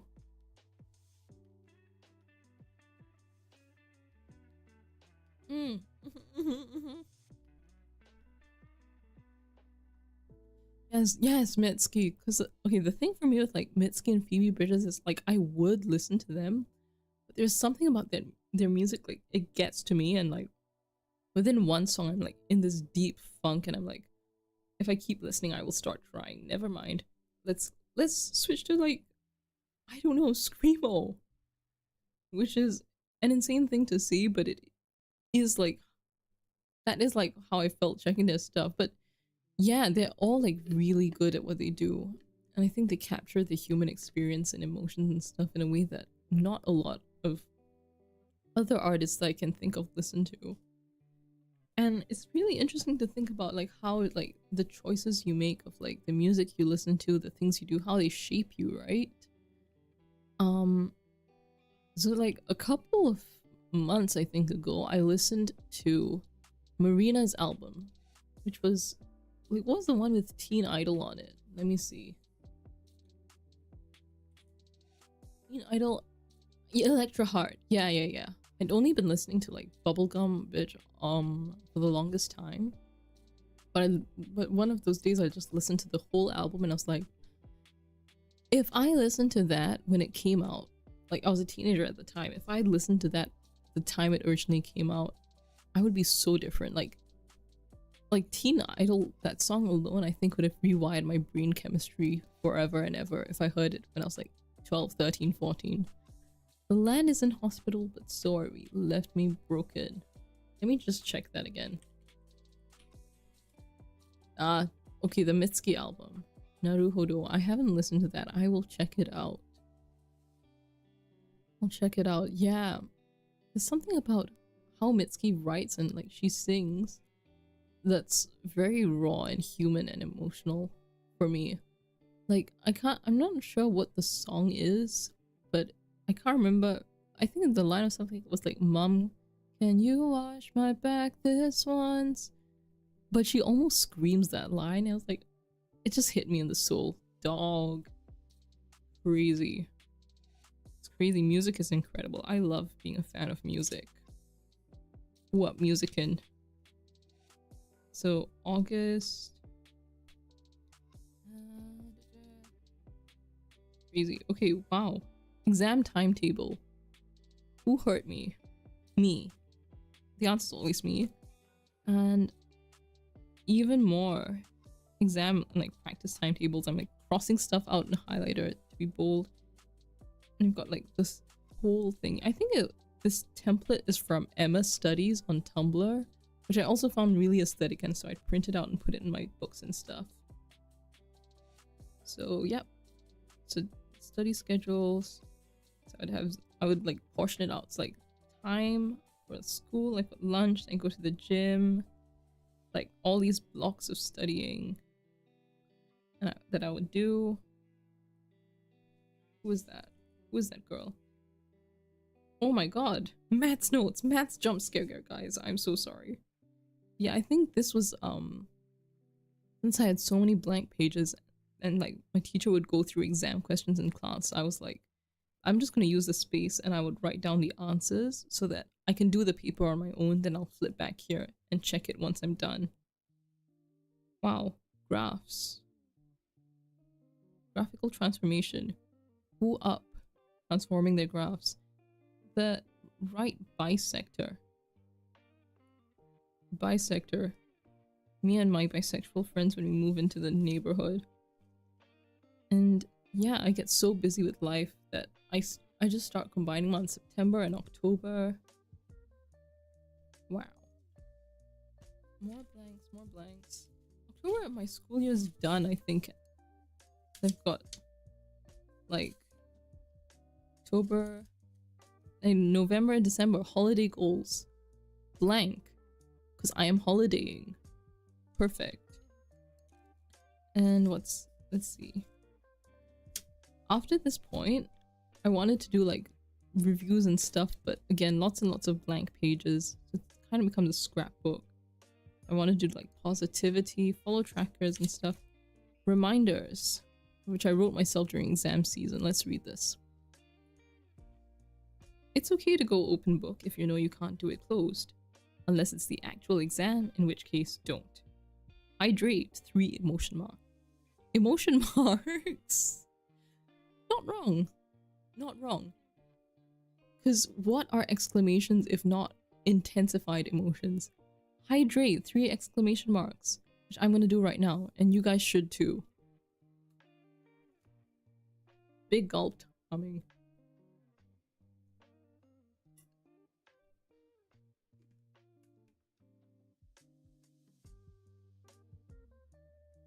Hydrate, 3 exclamation marks. Try to do as much as you can, ask for help if you can't. Very revealing view into my own psyche. Hashtag eldest daughter syndrome. What in the hyper independence is that sentence? Don't push yourself if you're tired, take a break and go on. Set small goals. Sleep at least 6 hours. Lol lamau even. Treat yourself. Brackets when productive. I don't know how I feel about this now. Like I've lived a bit more. Because here I'm seeing treats as a reward for being productive. Like being productive is the moral position, if that makes sense. Like it's an aspirational. Productivity is like a value in my life at this point in time, and treats are only if you've been good and lived up to that value. But now I think treats should be part of the process rather than a reward at the end of it. Like, yes, do your best, but also don't be too hard on yourself. Take breaks, do things that make you happy, and not as a reward, but like along the way. Treat yourself. Laugh, brackets, to look less dead / smile more. Nah, I mean, sure, but I don't know. Personally, I'm a huge fan of my RBF. And carry some work into the next day, but not too much or it'll snowball. Okay, not wrong. Not wrong. Rewards, Bujo, books on phone, food, smiles, learning. Press on, chin up. You got this, God got your back. Amen. Someone out there loves you. Cheesy but true. That is true though. Guys, never forget you are loved. Whether it's people you know IRL or online. And if you don't think no one loves you, too bad. I love you. I love you, and that's that. And that's really the end of the matter. Uncle, go get that PGOT because you can. I don't remember what P stands for, but EGOT, like Emmy, Grammy, Oscar, Tony. Because as you can see, I was like writing songs, I was doing music and all of that at the time. I was thinking maybe I'll go into the arts, and I don't know if back burner is the correct word now, but it's just very, yeah, back burner is not the correct word. I would still love to go into the arts. Like that's my dream job in future, I guess, to be able to perform and share myself. Like even right now, like to be able to yap full time for a living about my past or like stuff I'm doing now. So even though it's not at the forefront like it used to be, being able to perform and do well like on stage or in the public eye, it is still something I would like to work towards someday. Which means if that comes to fruition, God willing, that means you guys get to say you're like OGs. You're like, I was there first. I was in Ray Nation before everyone else. First mover's advantage. Yippee. Let's see. Other than that, I told myself as a teenager, all gonna work out. Eat, it'll make you feel better. Null caps, breathe. So true. So true. I need to remember this. Like, it's interesting because I'm viewing like the world through these innocent eyes, and yet there's so much more wisdom. Sorry, the fly just flew in my face. There's so much wisdom in what I was saying, even if I didn't realize it at the time, and I thought it was just like platitudes or empty words. Wow. Crazy. See. So yes, I think I said it earlier in the stream, but I did have like a little study blur Instagram, and like I would post all these journal spreads, but I've deleted it. Yeah, so I wanted to do like a follow tracker. It went up to 24k at the time. Obviously didn't get anywhere near there, but hey, who's to say we can't do that now on this channel? But yeah, I think I made it to like 500 at most probably before I deleted it for school. Yeah. So, see what else is there. Okay, so it's like personal notes and stuff. Let me flip through. So, oh yeah. And then like I did like a little finance tracker thing, $5 challenge, which I saw online. It's basically like save every $5 note you come across. I saved up quite a bit, even though I'd stopped recording after some point, but oops. Yeah, it was like a nice challenge to do, like $5 notes. And that just goes straight in the little piggy bank. So after this point, it's like people writing notes, and this my autograph page, because I was leaving secondary school at the time. So like it's apparently a very retro thing. It's like my mom's generation kind of thing. where people would ask their friends or their teachers to autograph, but I figured it would be a nice memory because I loved my school, I loved my teachers and friends. And so I had all my teachers write stuff and some of my friends as well. And I also wrote my friends' notes. So tell you what, I'm gonna read out what my teachers wrote for me. And big sippy, big sippy.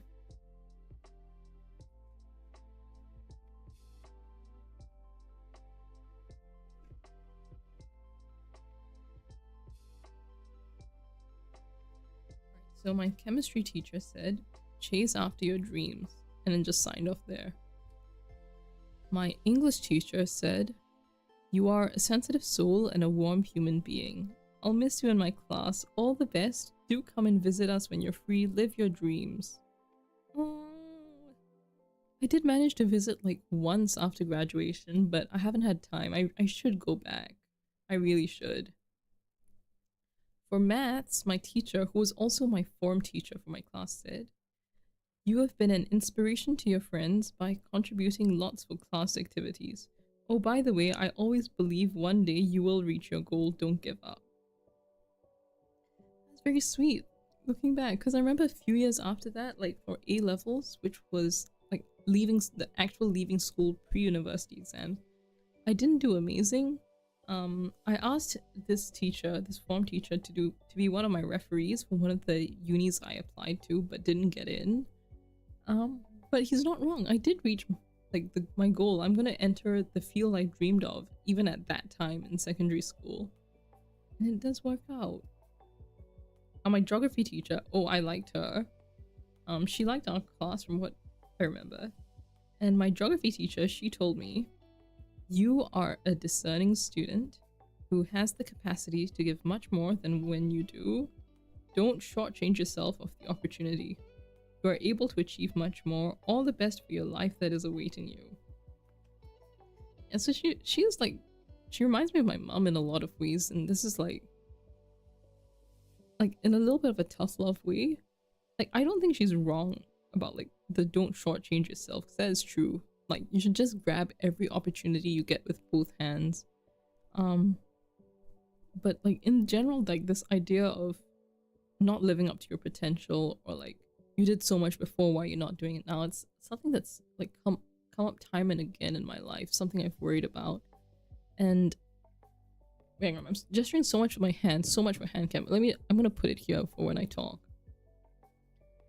But yeah, so like the idea of potential and like not living up, it's something I've dealt with a lot, and I guess I just would remember that fast forward like 5+ years, I got diagnosed with ADHD. Like, not formal diagnosis, like, but like the therapist was like, you almost certainly have it. So, well, it's like my brain literally just doesn't want to work in that way. I don't know what to tell you. But I guess in general, if you're able to, I guess that's the takeaway to remind myself as well. Just do your best in whatever you can. Whatever opportunity you have, just take it and do your best. Yeah. That's my geography teacher. Biology. My bio teacher said, here's a short message as requested. Haha. Serious? Because that's what I did. I asked my teachers, would you like to sign and leave a short message? So my bio teacher said, it's been a pleasure having you as a bio student. You're bright and intelligent, but you don't rest on your laurels. I like that you're on task and very diligent. Keep up the great attitude. Well, thank you, but I'm not sure I agree. Like, as a wise man once put it, I would say I do what I can, and I can what I do. So I don't know if like being diligent is, I just do what's asked of me, really. And I just do my best. So for that, and then my physics teacher said, thank you for being the thoughtful student you are. Continue to press on. Short and sweet. And social studies! Oh, I really need to visit this teacher. I really, really do. She's so fun. I love her. Man. She said, dearest, you are a retro girl. Nobody writes in autograph books anymore, but yeah, keep the spirit going. Go far, go as far as you can, and know that you can achieve so much that you believe in. All the best, and enjoy the courtroom drama one day, because I did want to be a lawyer at the point in time. tell to this teacher, if you know who you are, in the hopefully very unlikely event that you're watching this, I am one step closer to that. Let's just say it. Let's just say that. Okay, and then after that, it's like all my classmates writing like different messages, and seeing all these names. It's so interesting because, like I mean, we still follow each other, so you can see what we're doing in life, and I can look at it and be like, oh, this person is in this country. Oh, this person went there. This person has disappeared off the face of the earth and I don't know where they are. But I hope they're doing well, genuinely. And be like, oh, this person is gonna be a doctor. They're gonna live their dreams. It's so cool that everyone is doing well in life. And let me see. Okay, wife. I found my wife's messages. My two besties all the way straight to this day. We were classmates, and of course they wrote messages in here.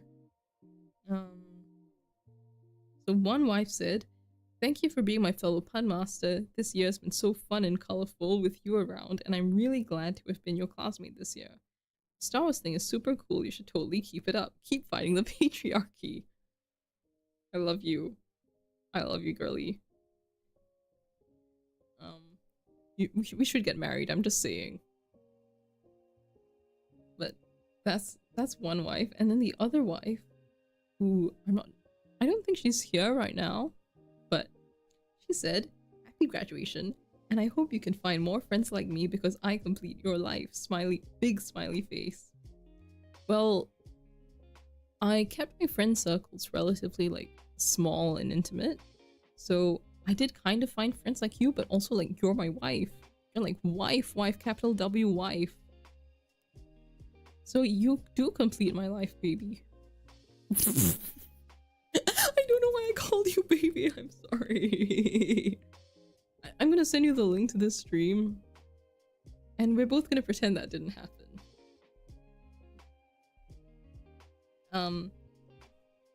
So yeah, you are the friend like you. The friend like you at this point. See so like lots and lots of very, very sweet words from people all over the world now. They've all gone on, and I think they're doing amazing, and it's really nice. I'm so lucky to have spent any amount of time with them, whether as classmates or as friends, and still being in touch to this day for some of them. So yeah, that's almost it for my 2017 journal. But before we do that, look, so something else I started from that time was a little review section starting from like the back of the book. So I would have movies or events, and I would challenge myself to fit it within 3 lines of writing. Yeah, so for example, the first review here was for The Breakfast Club. Circle confession was completely ad-libbed, and made me cry. Damn, makes you feel things. Relatable characters, all of them. And the quote I would keep from the movie was, "We're all pretty bizarre. Some of us are just better at hiding it, that's all." 4.5 out of 5. So that would be movies in gray highlight, and then blue is for albums. This one is Oh My My by One Republic. And I wrote, One Republic are actually pretty underrated considering how radio friendly these songs all are. At least they're me friendly anyway. Just the right blend of dance and quiet. And the tracks I liked from that album at the time were Kids, Dream. Oh, Dream is still really good. That's still bumpable to me, I feel. Colors, which is a deluxe track, Better, and Wherever I Go.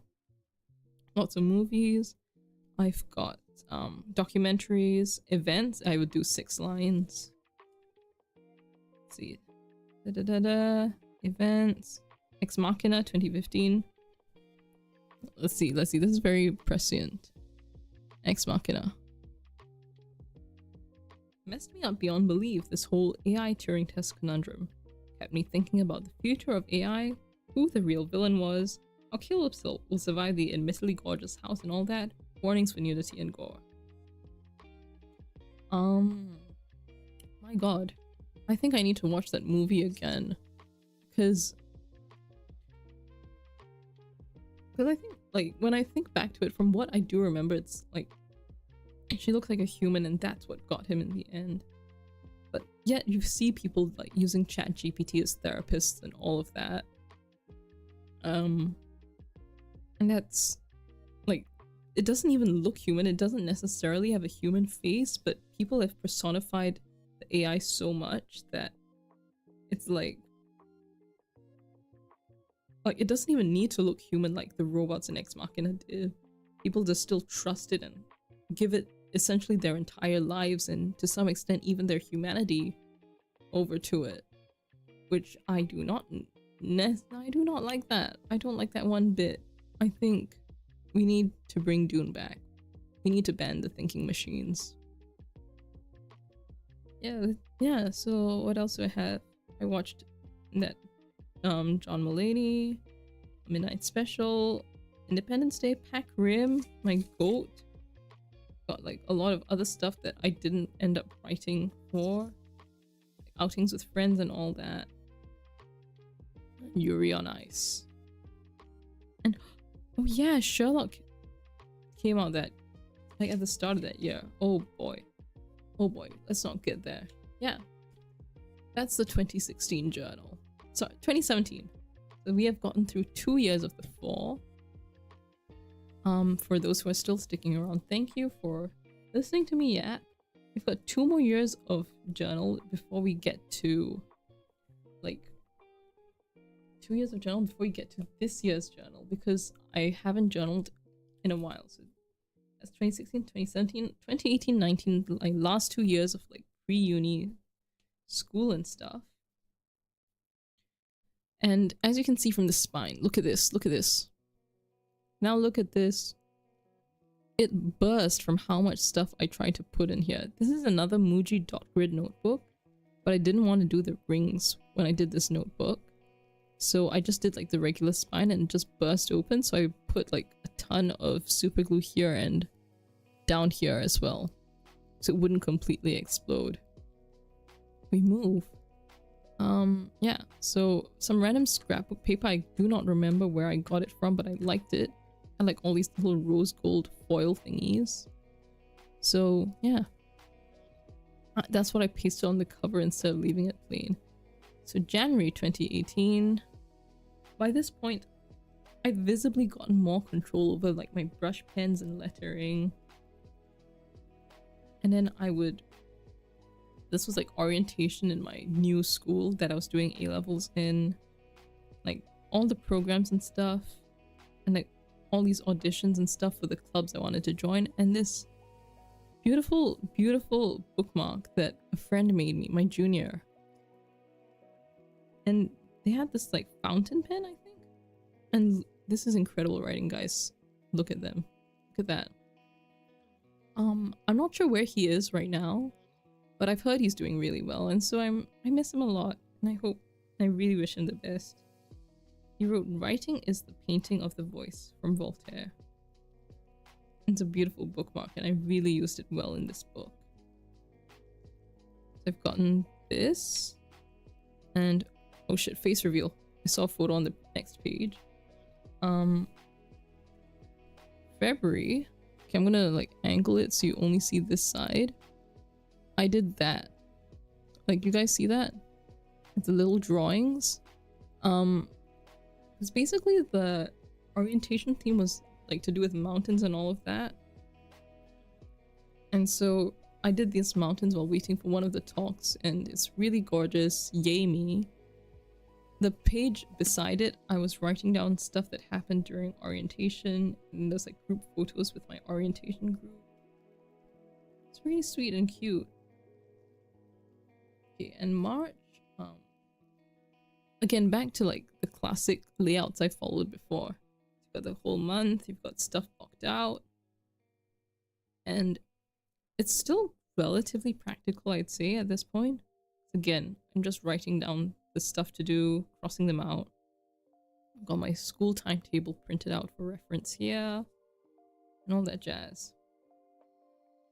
And then I've got April. At this point, I have been elected into student council. And then I got all the dates, all the stuff to do with school. I was also in the fencing club, so these were notes from a lot of different people at the time, like my seniors and batchmates, and it would just like pass the paper in a circle and then you write what you think about each other. So people wrote stuff there. In May, it's gonna be May, and that's what I wrote. This is very satisfying to look at. I'm very proud of the May. So all these events, it's all in red. They've given up. Look at this, guys. I was doing like a watercolor test, I think, on some cue card, like some thick card material. So to make this decoration, I just like cut it into random shapes. And I was like, oh cool, this kind of looks like crystals. And so I just sliced everything, drew the details on, and pasted it together, and very good, very nice. I've got this. There's a Polaroid of this event I attended. You're not getting the face reveal today. And this folder. So during the student council camp, which could be an entire Yap stream on its own, I wrote a letter to myself. Like imagine a letter to your future self after she's stepping down from council and all that. So this is a quote. This is one of the thingies I wrote. The lines I wrote towards, I think, the end of this letter. And so this folder has a lot of like memories from the time, like stuff from student council and like notes from my friends as well as my seniors. I don't know if I still have all of them. But yeah. All of this pretty cool. Pretty cool. And just to remember like my leadership journey over the years. And okay, so June holidays, because I have like exams and stuff. Same thing like in the 2017 journal. Write out what I need to do for each subject, get the timetable out, sorted, done. And you can see like an early instance of me starting to see the merit in the grid paper. Because again, this is all still dot grid, but I found a little A5 piece with the regular grids, and that's what I've put in for more structure and stuff. So I'm starting to switch over. And in July, same thing with all the stuff. As you can see, lots of remedials because I sucked at subjects. A-levels is hard, so mad respect to anyone who gets through them. And July, I accidentally wrote July on the page after that as well. Whoopsies. And again, I'm just doing like one page per month because not too much is happening outside of studying. July, August. And lots of different events, stuff I needed to do.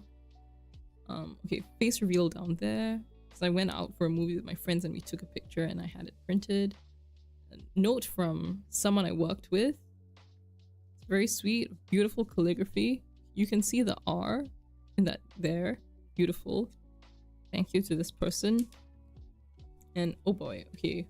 So September, as well as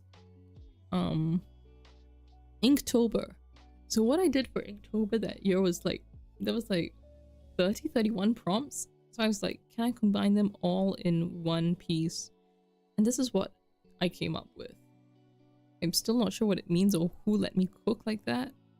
But it's interesting to see how my art skills have evolved, because in some ways I'm better than here. In other ways I'm worse, but it's still me. And one thing I really like about this one in particular is like all this cross hatching and stuff that I did. It's the I used is on this piece for like all these little details is this, the Zig Millennium 005. A very, very thin line. And that's how I got it so fine and was able to do all these lines, like pressing down for thicker stuff here, or lighter and more spaced out, like here, and all this little like stippling and dots for the shading. It's very, very nice. I love doing that. I should bring that back for like future art styles. That okay, whoopsies. If you saw that, no you didn't, but it's not too bad. So October, I'm not sure what's going on with the color scheme for the events here, but I'm writing in blue.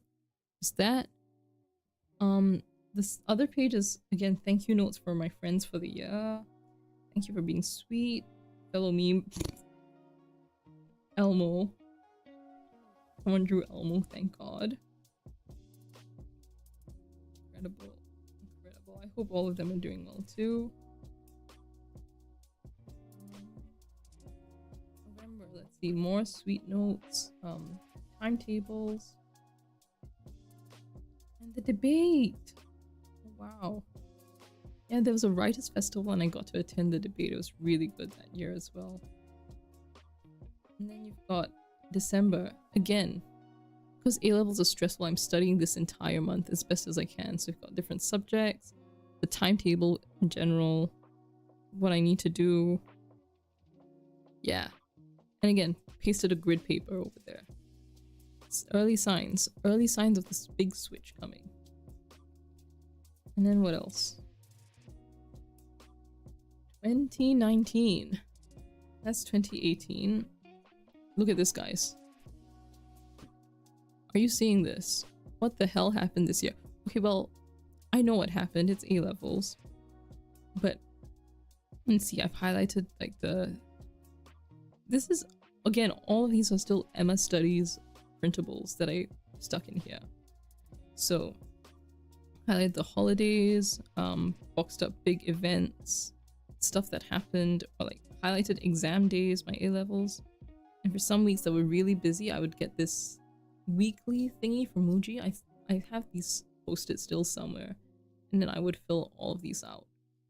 And I tried to do a year in pixels, which, so like every emotion I had, I would associate it with a song, and like for the highlighted colors I owned at the time, then it would get a color for each song.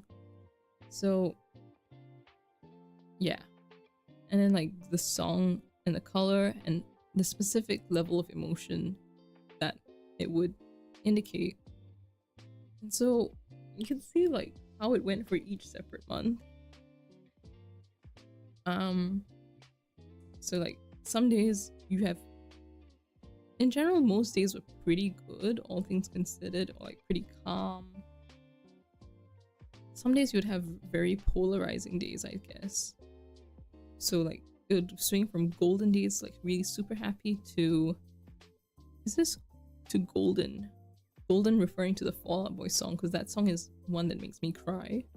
So like crying, and I counted, I think, how many days were either golden or painted black, which is like basically super sad days. So 431142, so like how many days I guess I cried that month, because A-levels are stressful as hell. Yeah, lots and lots of stuff. I didn't finish it, but all things considered, for someone who was suffering so much throughout A-levels, it's a pretty decent year. And then yeah, so I guess I also did this whole thingy, little swatch page for my journal. Some goals, again, didn't really fill it out. Swatch some brush pens, the mild liners I had in this time. Oh my god. True story, like I was collecting it one by one, or like if they had these little mild liner box sets, I would get that. They're like $2 each, which is a lot when you're a student. So imagine my utter shock and horror and despondency when, shortly after I finished collecting all the mild liners I can find in my school bookshop, they release a box set of all the bloody mild liners for less than I spent on each one individually. When I tell you I morbed, before I even knew what morbing was, I lost my damn mind. And it also happened again pretty recently, where I was trying to collect, because they still keep releasing more colors. They did it for me, but at the cost of my sanity and wallet. I think I have all of the colors now, except for one. But we move. Now January and... wait, no, this is January and February. A lot of things going on. Things in Tigger's pupil case. Let me show this.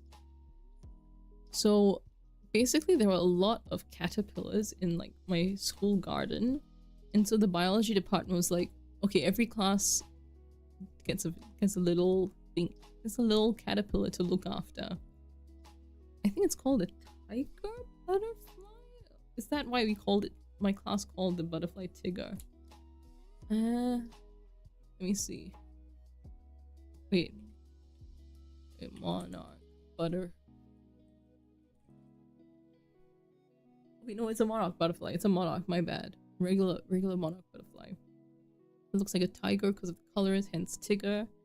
And for some reason, I took it upon myself to care for Tigger extra, like over the weekends. Because Monday to Friday, we would like, you know, do the usual, get the leaves he needed so he could eat, clean out the poop from the little plastic container he was in, make sure he's breathing, doing everything okay. And so, like, I just took him home over 2 weekends. One when he was still a caterpillar, or like when he was about, like, when he got like really fat and we could tell he was about to go cocoon mode. And so I just didn't like the idea of him being left alone in school for that long. And so I was just like, you know what? I'm gonna take him home and like keep an eye on him because I don't want to like come back on Monday and find out, oh my god, he died. I brought him home and I kept him in this exact very room. So I brought him home, he became a pupa, and then I carried him back to school on Monday. And then again, over the weekend after that, he hatched from his pupa the weekend after he became a pupa. And it was a he because monarchs have like an extra spot, I think, on their wings. So it's a little guy. I wasn't there to watch him fly off because I had to go somewhere. But I remember I filmed a time lapse overnight, I think. Or like, yeah, I filmed a time lapse of him pupaing, and then I think I got one of when he hatched. So then like I took him out so his wings could dry and like grow fully, but he was gone. So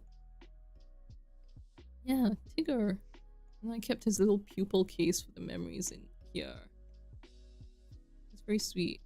And then there was like a literature event in my school, so I got to like cut up the flyer and I made these. This is from Letter to Anne Clark by Anne Sexton. Your eyes are full of language. I drew that, and in case you can't see what I wrote in white, it says, "This be empty. Yeet." Yeah. And so we've got this from To His Coy Mistress by Andrew Marvell. Though we cannot make our son stand still, yet we will make him run. I did this, and I did like a lot of cutting up of like little washi tape and extra paper, which I crumpled and drew stuff. This is like really, really nice. Nice time pie. And these were from some IKEA catalog. So I just cut these drawings out because it represents how badly I wanted to sleep despite A-levels.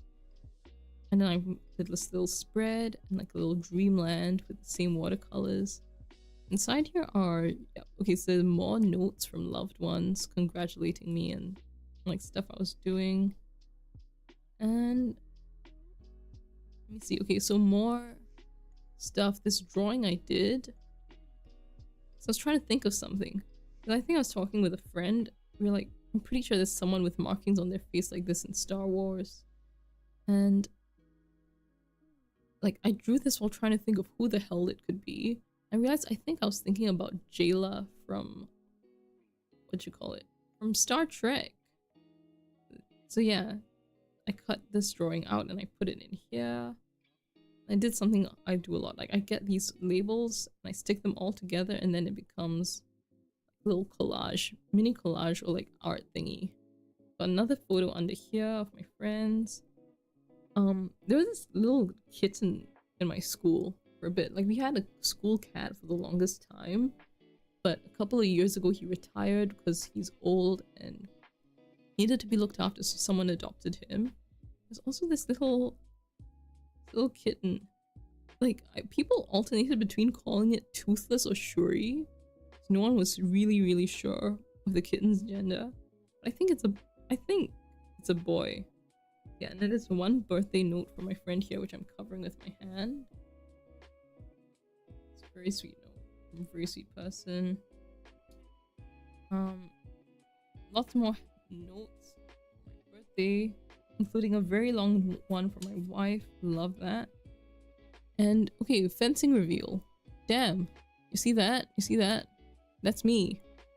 It's me. Like, I doodled over it for like details and stuff. This is me, like at a fencing tournament. It's me inside there. Did I win? No, but it was my first one and I'm very proud of myself. Lots and lots of birthday notes over the following pages. Friends, letter to future self, the one I mentioned earlier. And then, okay, another spread. So I wanted to write things here but didn't. I had these little stamps, like the silicone stamps. So I have one in, I dipped it in like this beige brown ink pad and then did like the black lines over it. I would have written more about like my friends, but yeah, so under this, like this little drawing of the tree, then I've got like all my friends' notes under here, and it's like lots and lots of very sweet stuff. Let me have a look, see what can be read. So let's see, this is a farewell note because when we were graduating, the Miles Morales one was like a good start of the year note. That's oomph, love her. Friends, happy birthday from wife. Wait, no, I'm leaving student council when we are stepping down. This is a note from another friend. Gorgeous calligraphy. From yet another friend in like the same student council department I was in. And this from another good friend. He drew me on the card. He did this for like all the cards he wrote his friends. And it's like this really, really cute, adorable doodle. Like, just imagine like stick figure, right? Stick figure. Glasses. 2 dots. Bob. Because I had, much like you see on screen right now, short hair. This is cute as hell, dog. Oh my god. He wrote this really lovely note. I'm so glad that I'm friends with all these people and still in touch with so many of them even now. The stuff from my teachers as well, not just my friends. And birthday notes from more and more of my friends. Thank you for being cool, efficient. Thanks for inviting us. Great talking to you. I know I told my friends about the stream, but if any of you are here and you recognize yourself as being someone in these notes, we should hang out more. Like, I miss talking out and like chilling with everyone. Yeah, just hang out more. And here we go. Wait, guys, art. Look at this, look at this, look at this. So this is a thing I do a lot. I did a lot rather, and I should probably look for opportunities to do it more. So I get like not just my own, but sometimes my family's movie tickets if you go and watch stuff. And like the where's the thingy earlier? This, like, I did this with like different labels and stuff of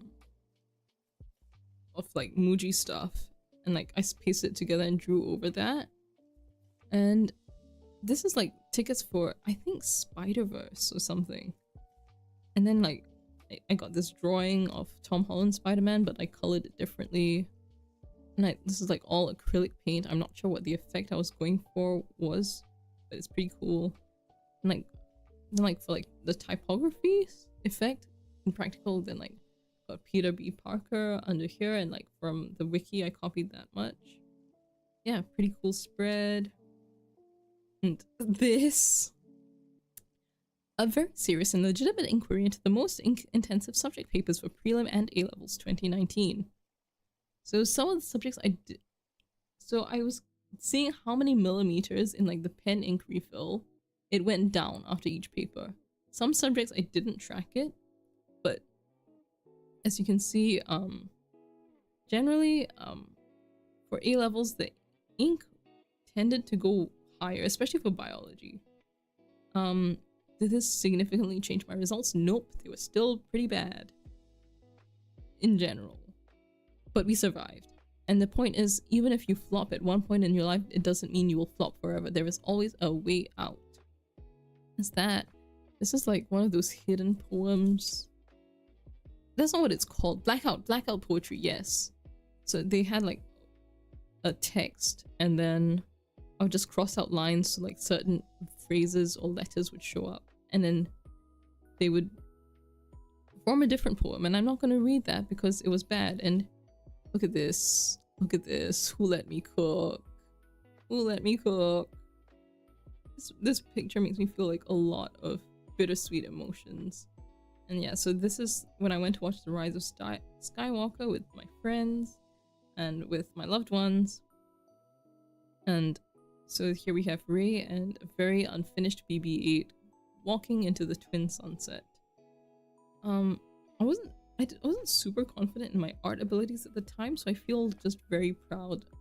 Like, even if it's not the most accurate silhouette, the fact that it looks even somewhat like her, I consider that a win. I didn't finish painting all the way up to here because I wasn't sure, like, would it disappear into the two silhouettes? And so I was like really worried about that. And so yeah, this is something I did in my journal as well. Do a lot of art. Here is Violet Chachki from Drag Race, and this is when she was stepping down and like had to hand the crown over. That was such a beautiful look. I really had to paint it at the time. I was halfway through writing a caption but didn't. The reason is because when I was applying to university after this, so again, this is 2019, 2020 the pandemic hit, and so for one of the interviews, I actually had this journal beside me to show them all my art and stuff. So I would flip there because it was a technical course and there would be some amount of drawing skills involved, I guess.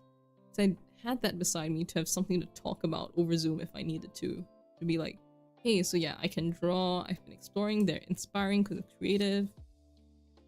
And there's this, I was just messing around with the like, paints and like gradients and the paper texture and stuff.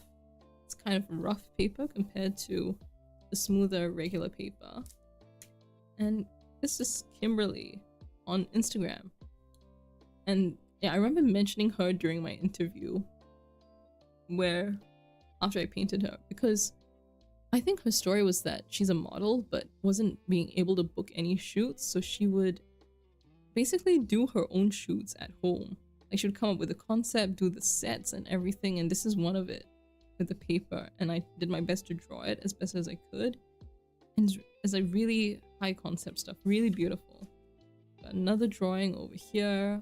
I had a reference image, and like I'm still trying to learn how to draw realistic without the grid. Like, you know, when they do the grid and it's like, okay, in this grid this line goes like this, so when I draw it the line also has to go like this. But yeah, so it's a lot of practice, and I think you can see how it's starting to take shape. And you know, art isn't always perfect, guys. So this was kind of a flop, right? So this is Joshua from 17 again. That's my GOAT, my K-pop Oshi, if you will, my alt bias. And like, as you can see, I did the grid method and it was fine until I started to paint it, because I didn't know what I was doing again, and so I just felt really bad and I abandoned it here. I was like, oh god, this is so ugly. Because look, here's a sketch I did at a later date. I could handle it fine. I didn't finish it. I should have shaded in like everything. But you see, I managed to like keep the proportions and everything just right. So painting it was the mistake I felt at the time. And so sticking to the grid and like just keeping it pencil worked. And this, okay, so you know acrylic paint, right? It's essentially plastic. So I had this little clear phone case, and so I did some acrylic paint. I painted over it for a design, and then eventually I got sick, and then sick and tired of it, so I peeled it off and I stuck it in here. I don't know what possessed me to do it in the first place or why I stuck it in, but here it is.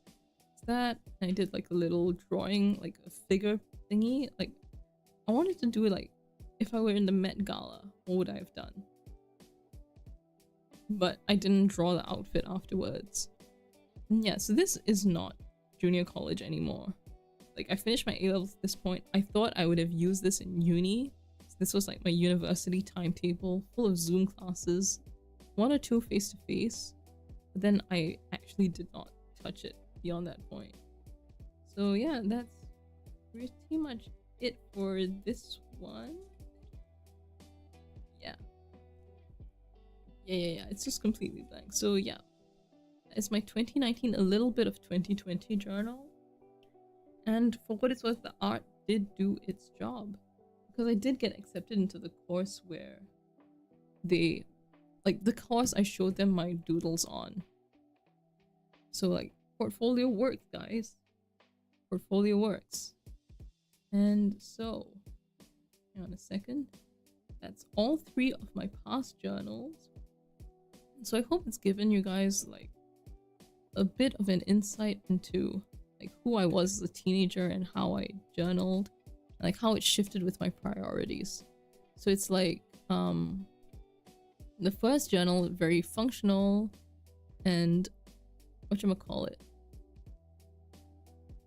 it's very functional, it gets the job done, and it also showed my performance that year because I did really good at school. And I started going more artistic with it, where I might not necessarily have gotten the best grades ever, but I was happy and I was recording memories and having fun and making friends.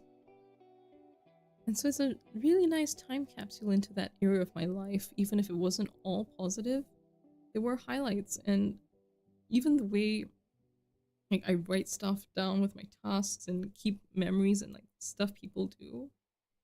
It's a very nice little time capsule of the time that I spent. And I wish I'd continued the journaling habit through the pandemic and into university, because I feel like people tend to memory hole the pandemic and like pretend it didn't happen. But if I had documented it like through journals, I'd have something to look back on and remember how it went, because now there's just like an emotional void in my mind. Damn it. Which brings us to, so 2025, new year, many new years later, new me. I'm like, okay, so let's get back into journaling. Meet the behemoth.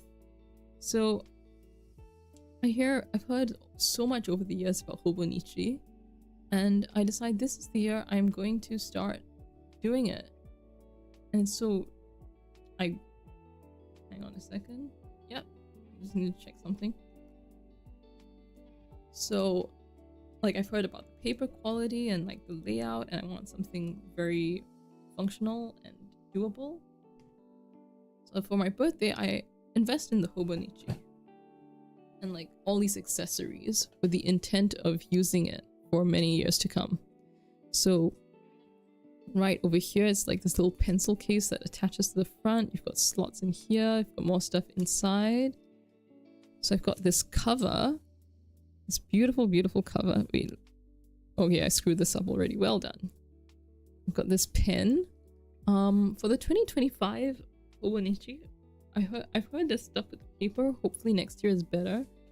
But because this is my first one, I don't really know what to expect. So I'm just like keeping it safe. I'm using the Sakura Pigma Micron 0.01, which gives a 0.25 mm line. That's what I do for my writing. So I've tested the other pens, I'll show you that in a sec.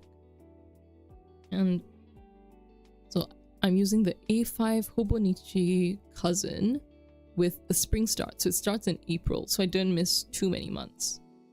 And the cover, as well as my pencil board, which I use to make sure the ink doesn't bleed, these are from the Denali in the Midnight Sun series. So this cover, as well as a cover on cover, which basically means that, like, just to protect the cover, because I don't want anyone like anything like harming or touching this. It's so beautiful, it means a lot to me. Taking that out for a surprise, it's a surprise. And then got some like planner stickers so I can reuse them in the next one. I've got like a bunch of different accessories. I've got like this so I can draw like cute little lines and little symbols if I need to. And then they gave this little card with the cover I got about Naoki Ishikawa, who took the photos from the Denali series. And I'm keeping it there because it's really, really beautiful and I'm a huge, huge fan. Another nice thing about the cover, it's got these little bookmarks that come with it, so you can bookmark different sections in the thingy. Yep, Hobonichi Teko Cousin Spring. So it's a very smooth and like thin paper. So that's why I'm really conscious about bleed through, which still happens honestly with this paper and the pen that I'm using, but it's manageable and I can live with it. They give you a yearly overview. It is in JP only because I believe the April start is a very JP specific product. It's for their school year and all that. There's that. I haven't figured out how to use this section, which is like the big monthly, like multiple months overview. So I don't know, like, should I write individual events in there? I guess that'll be more for like when my uni term starts in like a month or two. So I can write like all my exam dates and project deadlines and all that. There's like this big one, 2025 into 6. And then you have the monthly sections, which I'm not using too much yet. Got like some events down for June, which I should fill in. I was traveling and I didn't bring it with me, but I really should. So like, I've got to fill in July, then like August onwards, I fill in like term dates or like national holidays to take note of. That's the monthly sections. And there's like lots of different videos out there about how people use it. Sometimes they use it to meal plan or write memories or doodles. I think they're all very cute and sweet. But having gone through all 3 of my previous journals from when I was a teenager, I feel like I need to return to like that practicality and minimalism.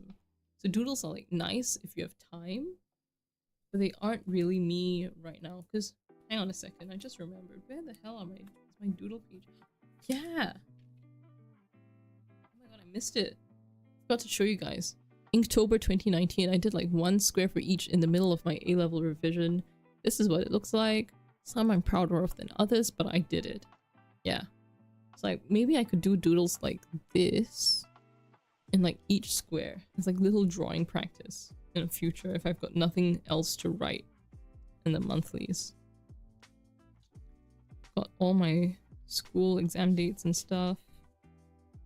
So that's the monthlies, and then there's the weekly overviews after the months. So it's like this for every single week of a given month. Then it'll go like with times. It goes like from 5 a.m. to 5 a.m. at the bottom. So this I think would be really helpful for professionals and stuff. So you can, or like to do timetables. I can be like, I'm in uni from this time to this time. Like meal time is this or that. And that can either be a past log or a future log. I say this in the sense like re-recording as a summary what happened. It's like past or future to plan out, okay, like tomorrow I'm gonna have to do this. And so I log that. So that's why I chose the Hobonichi Cousin over like other books for my current journal. Because much like the first bullet journal I went through, it's got that structure going for it, and it's not like a blank dot grid notebook where I have to rewrite everything myself, because much like 2016 me, I do not have time or energy for that. So that's what I think I'll do with the weeklies when I have more time and stuff. But I do like a little bit of blocking. Like when I was, okay, so this June I went to Universal Studios in Singapore. I blocked out the time I was there because I went with like my brother and his friends and stuff. So I blocked that. And I can record like my recent trips as well, I guess, in the sections. For example, today is June 24th. Oh my god, it's 24th already. Sheesh. Pride month is almost over. What's over? Meh. I can write down like, oh, I streamed from this time to this time on Tuesday. We have very nice memory. So that's like the weekly sections, but of course, again, the thing with journaling is you can't, like, even with the structure. Wait, it's your birthday today, Lou? Oh my god. Oh my god, happy birthday! It's so up. Thank you for spending your birthday with me. Even if it's like in my time zone or not yours yet. Happy birthday. Have the best possible year ahead. Yeah, you deserve the world and like everything. We are so up. Wait, it's today on the 24th. Actually, let me write that down right now, since we're here. Oh yeah, speaking of which, again, journaling, you should always start with what you have. And you don't need to make it fancy, but I also invested in these new Sarasa pens. So yeah, like these nice little vintage colors for a pop of color. So let's see, June 24th. Let's write this down. Purple, right? Wait, let me see.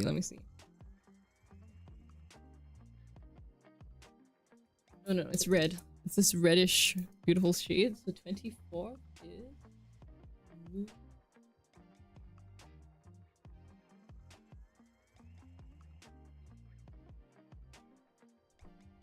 Yeah, as you can see, my handwriting is very, very tiny. I'm sorry. Can I zoom in? Let me find out.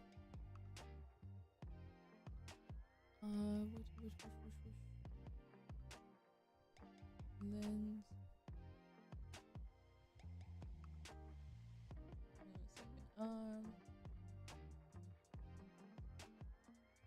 Okay, can we see it?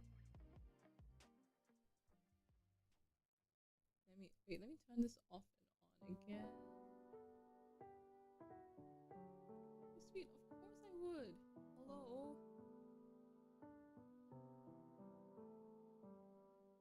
Hello, what does it look like? Oh my god. Transition me.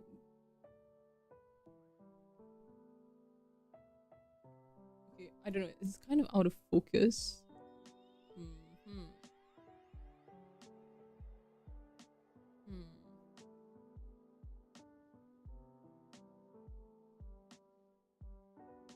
How do I do this?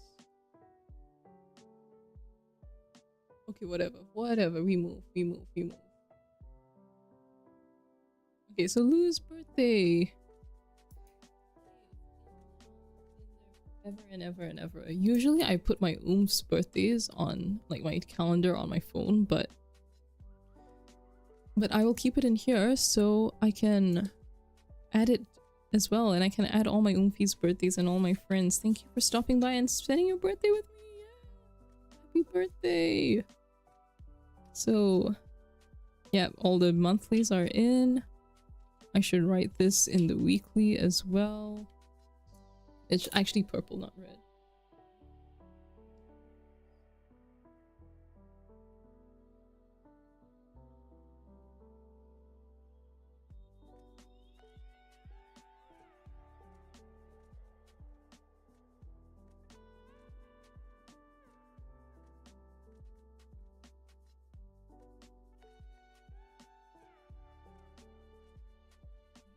Me that I used internet abbreviations written out. I don't know how I feel, but it's there now. Sorry.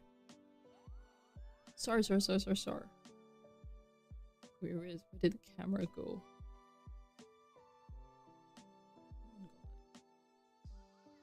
Okay, so I'm gonna zoom back. Oh, okay, so camera works just fine. Swag.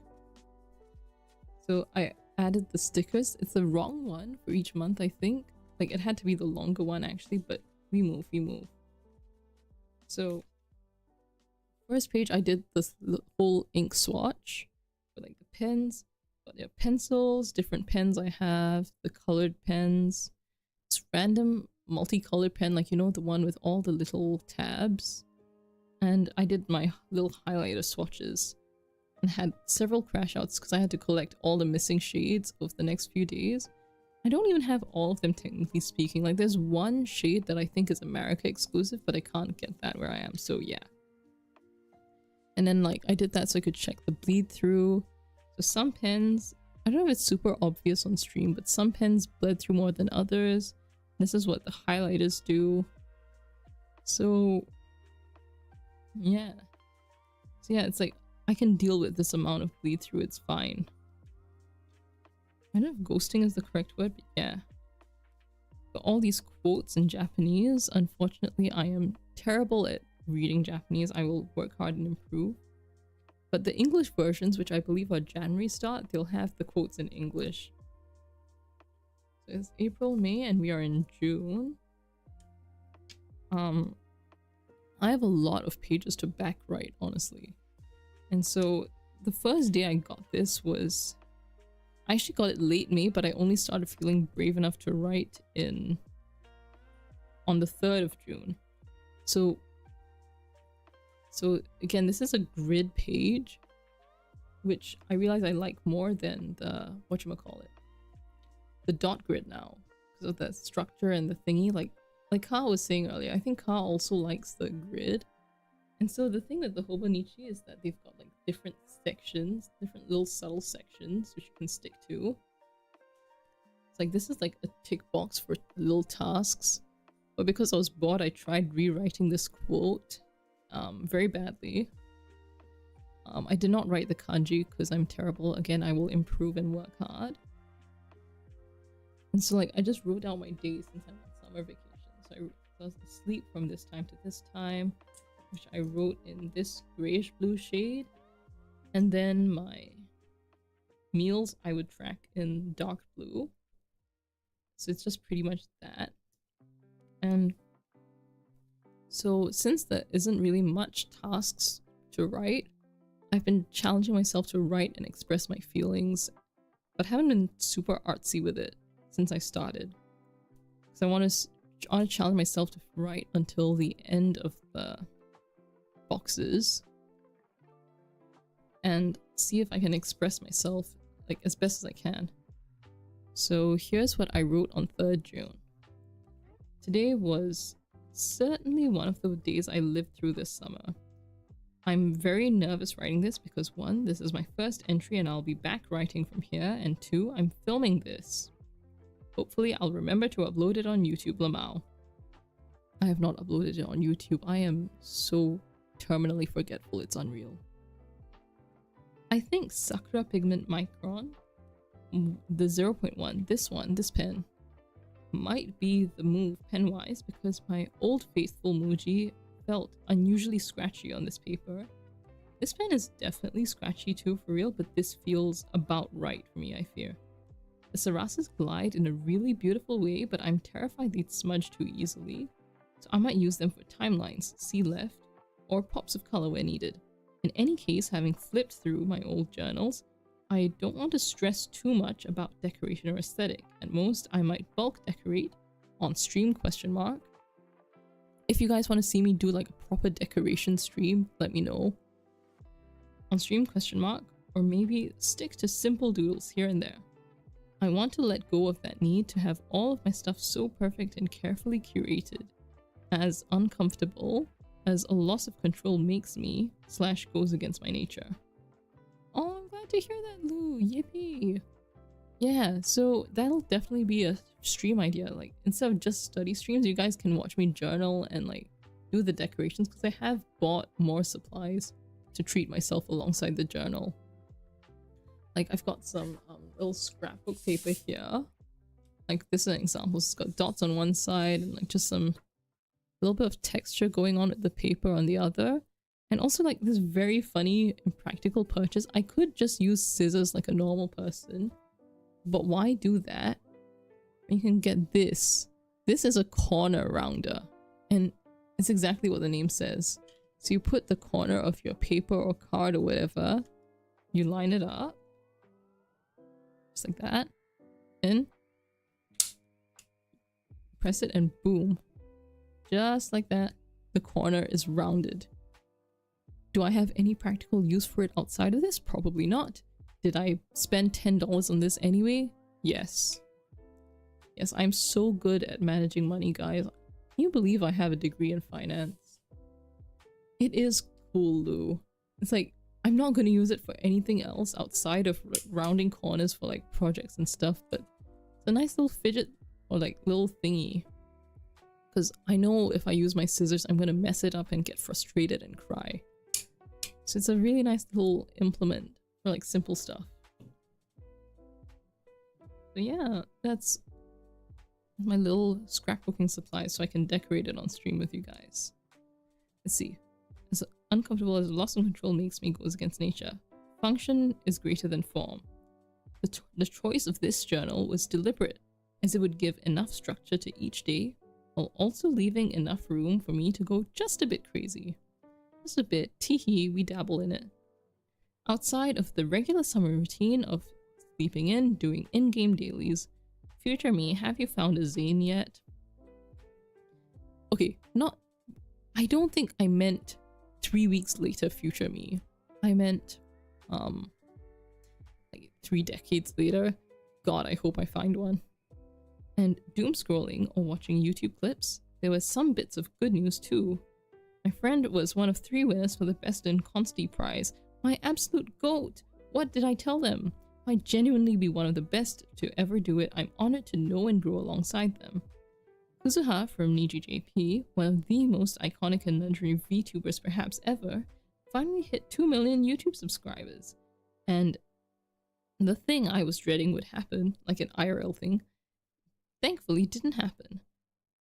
I'm not sure why I'm this scared over someone who's dead to me, but I don't think this feeling is of God by any means. And then I write this long prayer because I am terrified of the thing happening. I'm writing it down here not just as a tangible record that I'm afraid of something that might not happen, and it better not happen, I swear to God, but because I want to look back on this someday and hopefully be able to tell myself that it all turned out okay, and I truly had nothing to fear in the end, just like how everything else I was worried about in the past turned out okay too. And it very much did. Very much did. The thing I was worried about did not happen. And may it never ever happen in this life or the next. So, concluding paragraph for the 3rd, beyond this I'm probably gonna head to bed soon and sleep off another day in anticipation of Friday, when I gotta get up early so I can bring my brother and his friends to USS. I'm really excited to meet them and see what they're like in person, since I already know they're adorable kids over the phone. Was I really like that at their age? They're teenagers, they're teenage boys, they're actually really cute and silly and funny.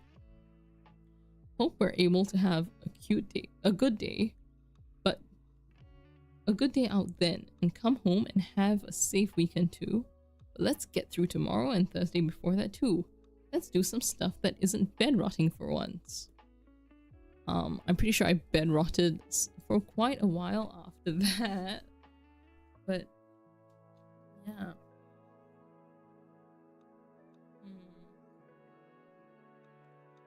Lots of like big thingies. I'm just gonna flash it real quick so the words won't show up too much, but yeah.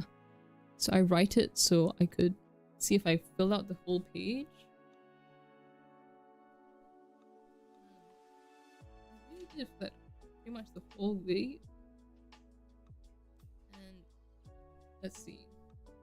I was gonna write down the whole USS trip, like to Universal Studios in Singapore with my brother and his friends. Oh my god, I just hit some random thingy.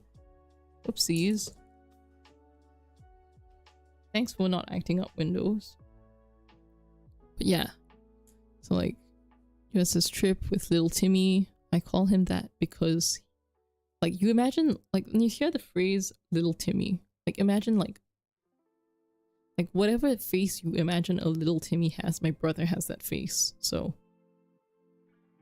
yeah, I went to the trip. I slept not that long, and then I used that little ruler from the front, my little yellow ruler here, to draw the shapes, which again is like a luxury. I don't strictly need a ruler to do all of this, but I thought it was pretty cool and neat and I could use it.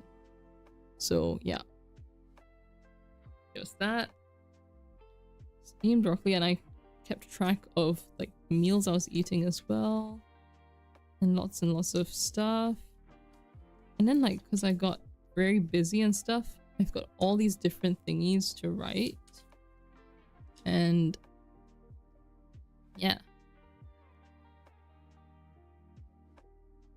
And like I wrote down like the summary of like my day, and then I would like back write it in future. For example, like this day, having some health scares, trying to figure out where to go,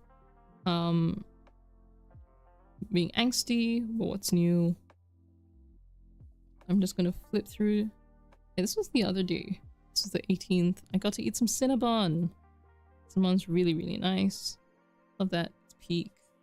I've got like my travel logs to fill in. I flew back.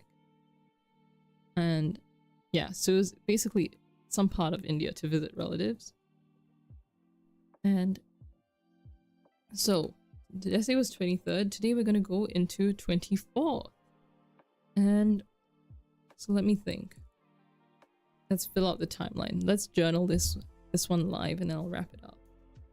Because I also gotta sleep too. I have to head back to the airport in the morning because such is my awesome Sugoi life.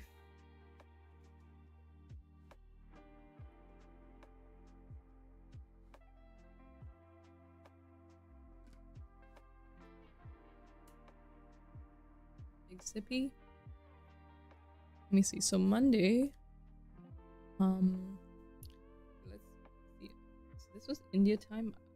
Flying back to local time. Plane landed at like 6-ish, I think. So, like, I would have been asleep until then. And again, I'm just sticking to my own color scheme here.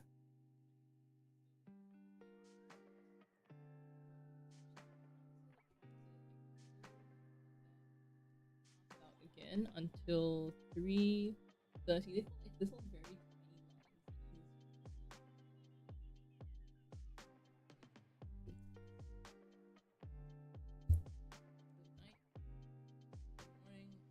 time is flat circle, nothing is real anymore. So this is my asleep, and so lunch, which was late.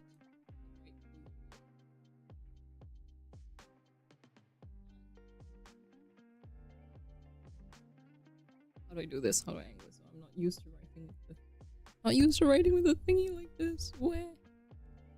Just okay, lunch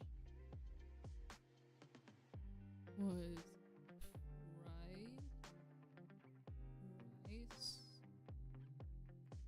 with egg. It was mixed chicken and shrimp, which was really nice. And like 8:30, so I'll write it around here. Dinner. Never tell me my sleep schedule is normal, because I don't know how I'm gonna fix it after this. And yeah, dinner, let me think. What did I have for dinner? Ah, yes.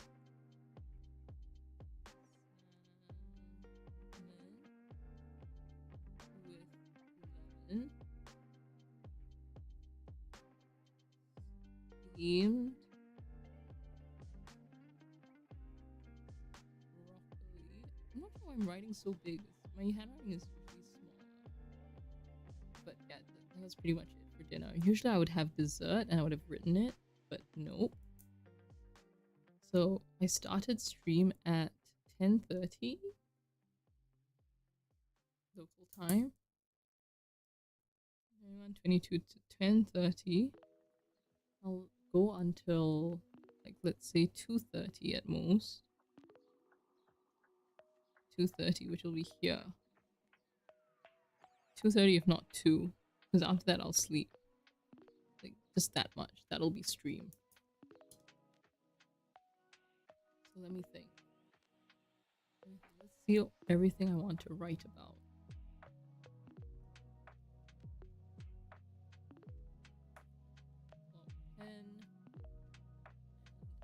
Oh yeah, my pencil board, don't forget. Just gonna put it behind the page. It's a nice surface. And hang on a sec. So I don't know if I mentioned it, but yeah, this book lays completely flat because of how it's stitched together, which is really, really nice. That's another feature I liked about the thingy. My 2017 notebook, because that was the ring. That was the one with the ring and the grid, dot grid. I think this combines a lot of different things I liked over the years. I've got the opportunity to do art and like draw in it, like my 2018-19 journal. It's very functional and like to the point, like my 2016 journal. It's like structure but not too much structure. And like the 2017 journal, like I think 2017 would have been a nice balance, I guess, between the two. And it's got like all the features is what I wanted to say. Yeah, like it's got your lay flat, you've got your grid going on, except instead of a dot grid it's a proper grid. It's got these Japanese quotes which I will teach myself to read one day. One day I will be good at kanji. You heard it here first. And then you've got all these more pages for all the future events. And so I don't start from the top with like the to-do list. I usually start from lower in, like where it lines up. So like about here. Do I leave? No. It's gonna check, do I leave like the 2-finger spacing, but I don't. So let me see.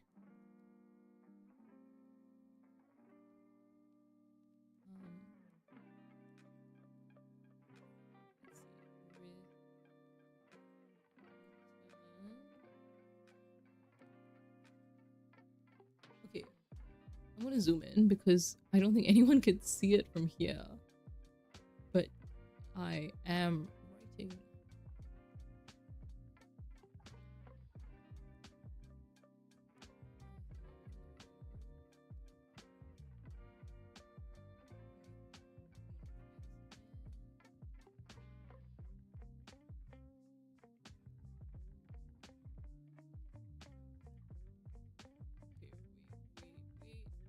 Wait.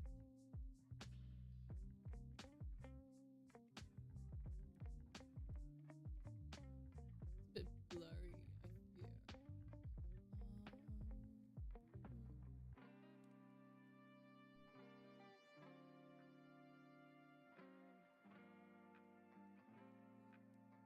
Do I need to zoom in at all? This stuff is very thingy.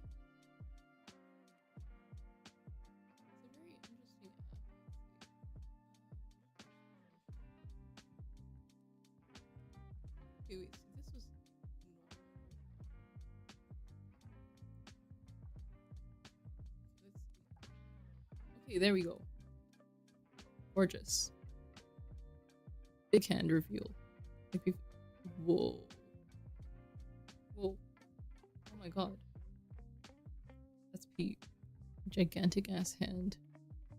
And the grid is like 0.5 millimeters. It's a square grid. And my handwriting is still smaller than that, so do with this information what you will. Return at like 6 plus AM local time.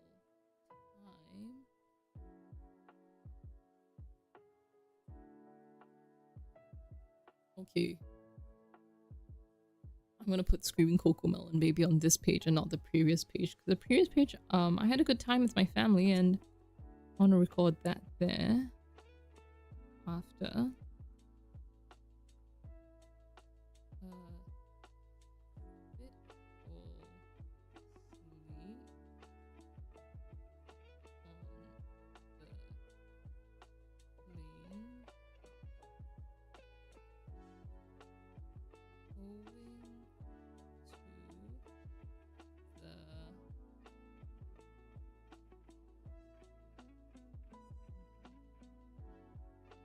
Not happy with the spacing. Misform over function is throwing a fit because you wrote this wrong. And that's where this little correction fluid thingy I bought comes in. Correction tape is very common, but I don't know where mine went. The thing that this is, it is messy. I'm too messy. Or however the song goes.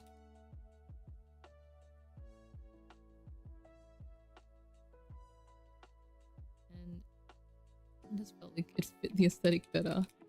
I'm doing a terrible job of it. So, yeah. We'll let it dry. Owing to that, I'll just say owing to that, we'll continue over there. Owing to that,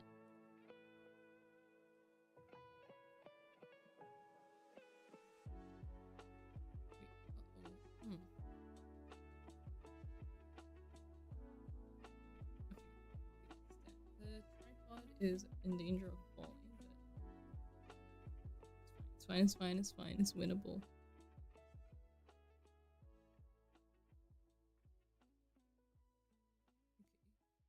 Can you guys see it? It looks fine to me. Okay, owing to that, I'm gonna move my mic a bit further. Yeah, okay, this should be fine. Owing to that. One.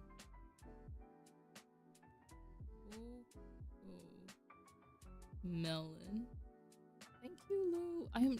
This is me trying to be legible in my handwriting. That's why I write it, because I want future me to be able to read it. Because otherwise, in real life, I often write like this. And no one's gonna be able to read that. Like, let's do sample sentence. The quick brown fox jumps over the lazy dog.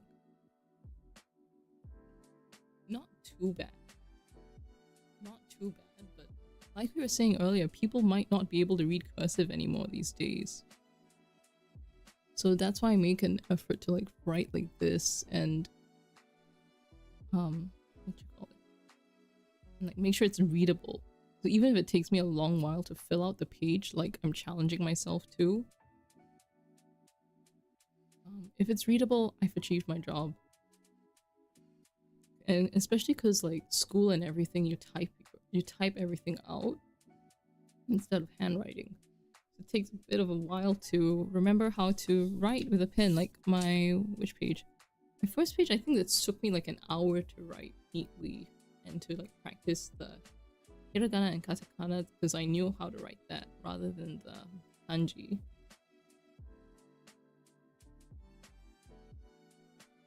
So yeah, I just do my best to be legible. Owing. Okay, never mind. This is not dry. Roll raggy. Owing to that one cocoa melon.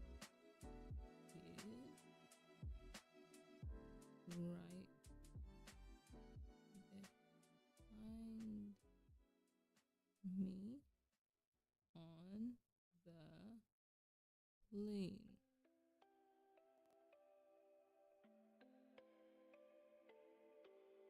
Adorable baby.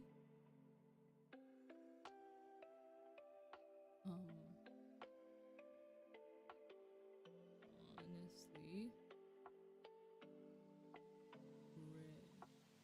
reminded.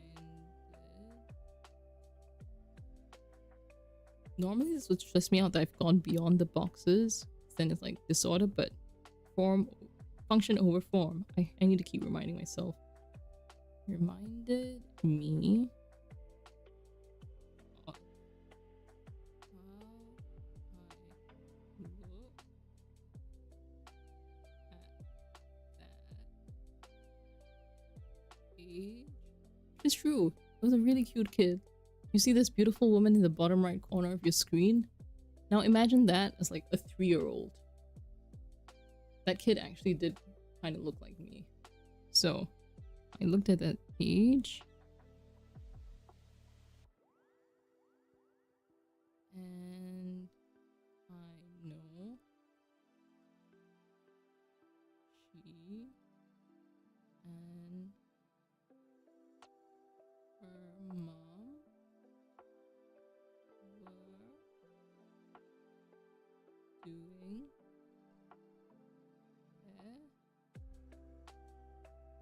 their best.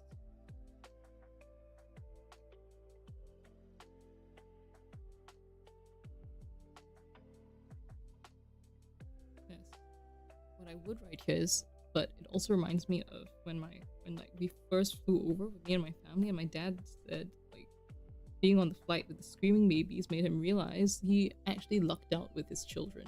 You're welcome, Dad. Apparently I didn't scream on flights. I definitely screamed and cried as a kid a couple of times, but not usually on flights.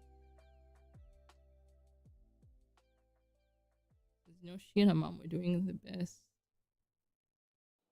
Flying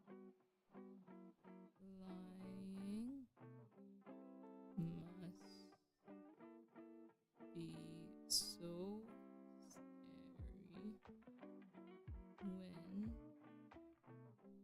young.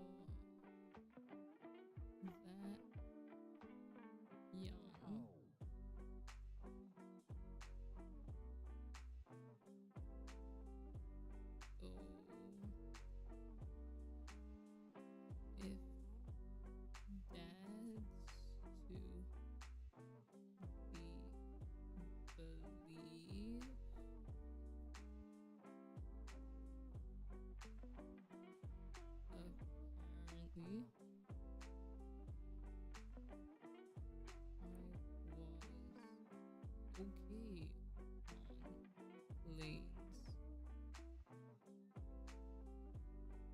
on planes as a kid. I mean, I don't know if that's necessarily true, because I definitely remember when I was like 8, the ear pressure thingy was a lot, and I was like silently crying in my seat. That was before I figured out the yawn trick, which is just now my go-to. Like, when it starts building up in my ears, I do a nice big open mouth yawn, like the middle-aged man I secretly am. And that's just really how I do it. How I get the ear pressure gone, and like everything feels normal and okay again. And I was okay on playing as a kid.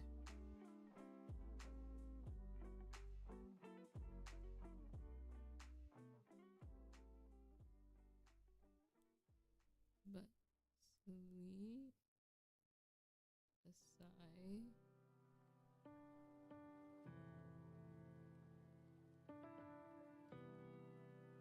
I'm glad we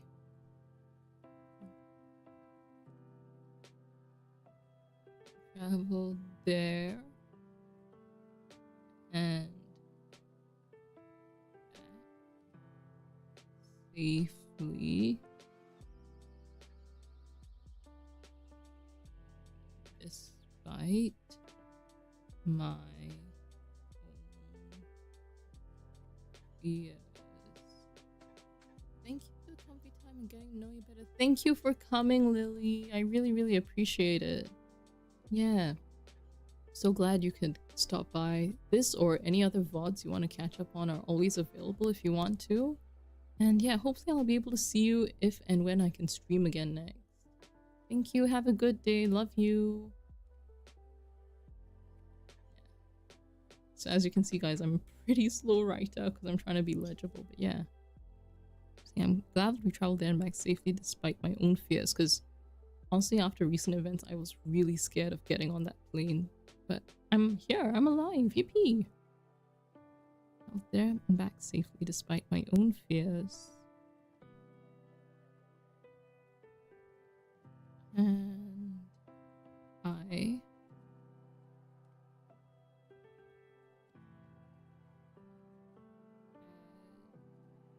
an okay time with the plane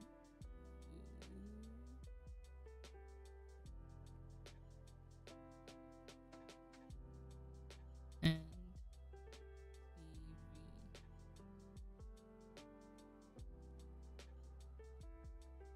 Dylan from Great British Bake Off gives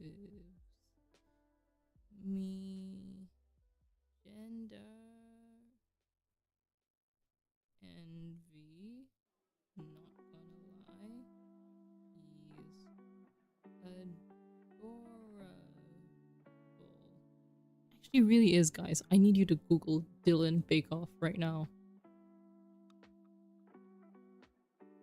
I don't know if he won or not. I only watched like one episode before I gave up and went to sleep.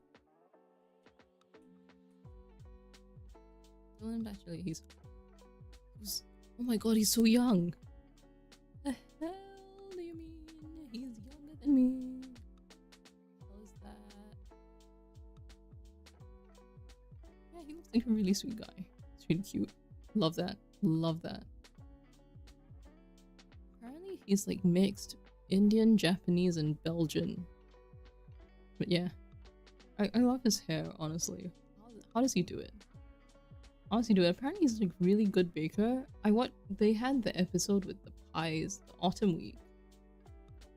And like that was a really, really beautiful pie. What the hell?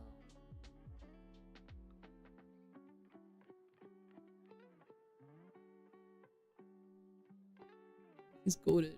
He's goated. Oh my god. Not gonna lie, he's adorable.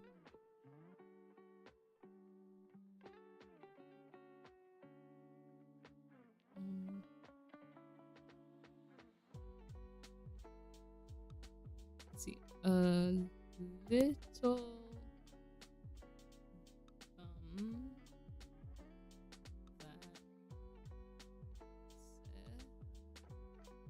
Maya's my late night TV Oshi.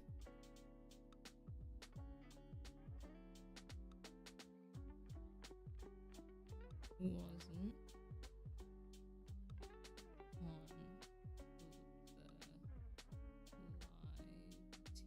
TV section like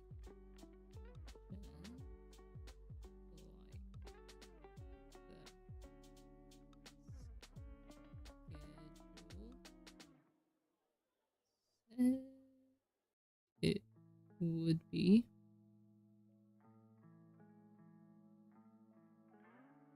But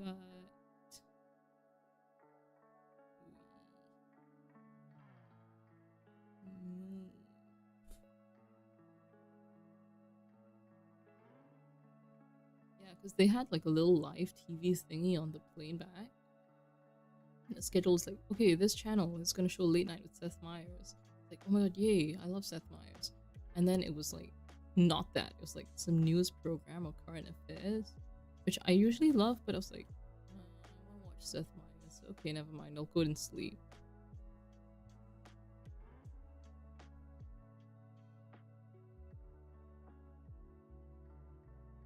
What else happened? Yeah, after landing, almost wrote a very angry email because I checked luggage as it didn't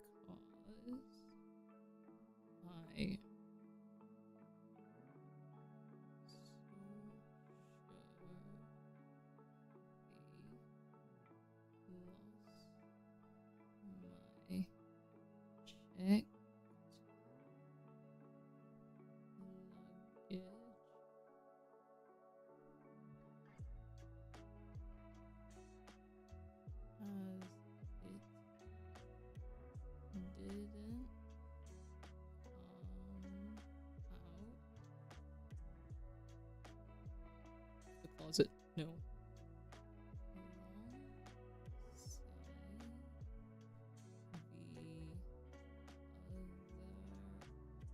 Three suitcases at but which is true. It was like when we flew back, we had like 4 pieces of checked luggage, and the 3 of them came out together, which was fine. I had to wait like 2 or 3 of those long rounds to see mine show up. I was genuinely so worried. I was like, oh my god, did they leave it in the previous airport? Did they not put it? Is it going through security screening? I don't even think there's anything illegal in there. What's happening? Stuff like that. But it worked out.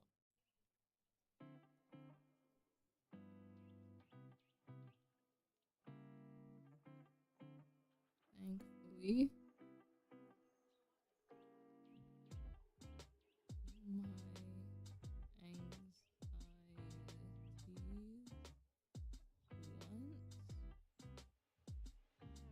once again did not to fruition.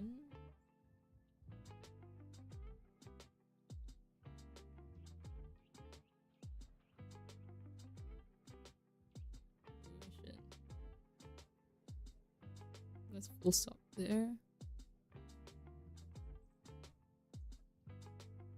And we got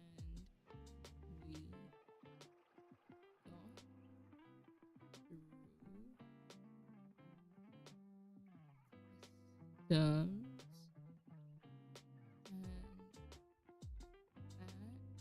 systems and at home in one piece mentioned.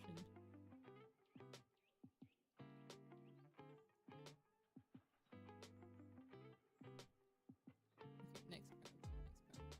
Let's see.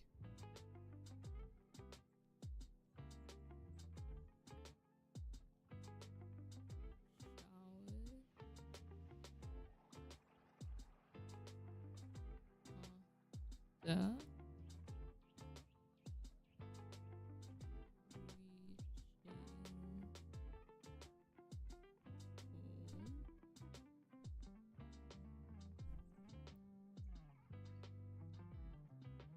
And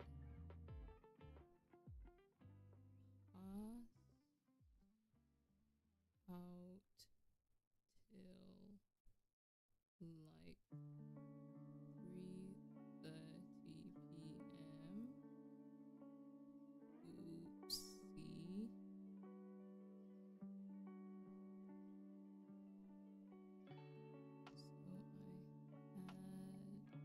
So I had to reheat lunch. True. My stomach's fine. Don't worry, don't worry.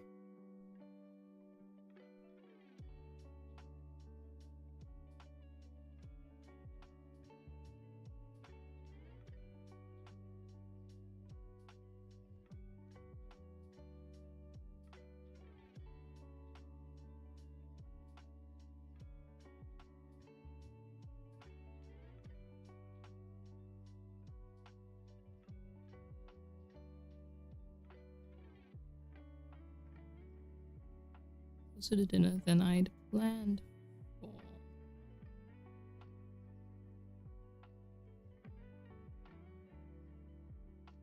I'm a little okay. A lot concerned for my sleep schedule. It's just after 2:03, as you can see on the clock.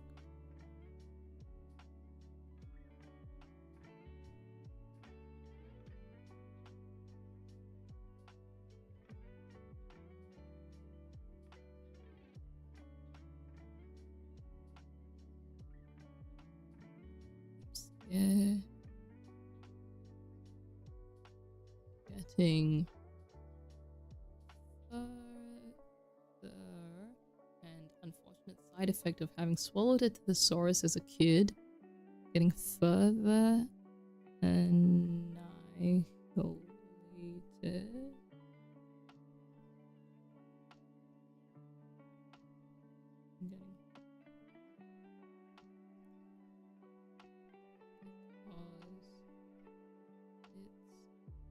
Now 2 a.m. writing this, and I need to be up at 6 a.m. This is true. I'm very good at making life decisions, guys. I make the sort of life decisions that do not let down my teenage self. I'm kidding. I'm kidding. She would slap me.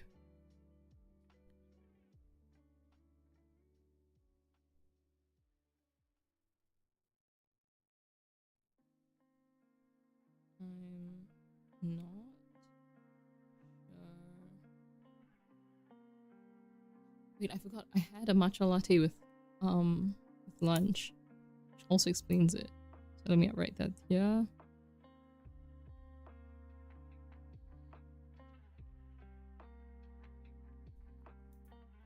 It's less matcha than usual. I did 3 grams instead of 4, so hopefully it's better. 6 p.m. Matcha. Best to schedule.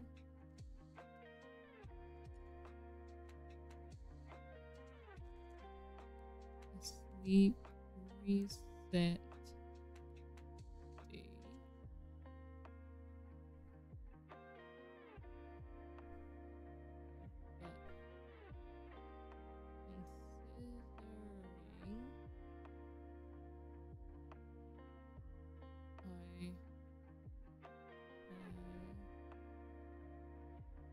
Big girl stuff.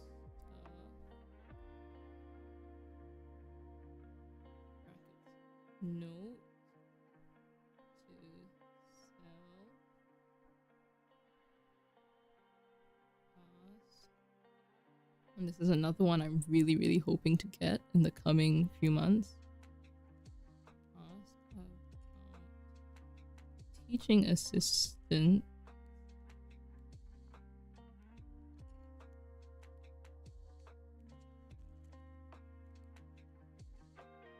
A little teaching assistant position on the side to like earn a little bit of money, as one does.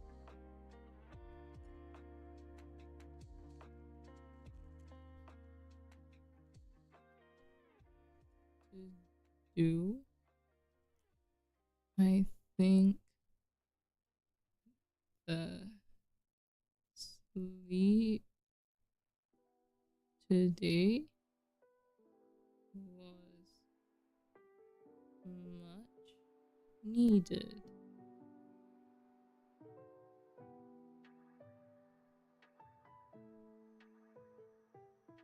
The sleep today was much needed, so I can be really lucid and alert.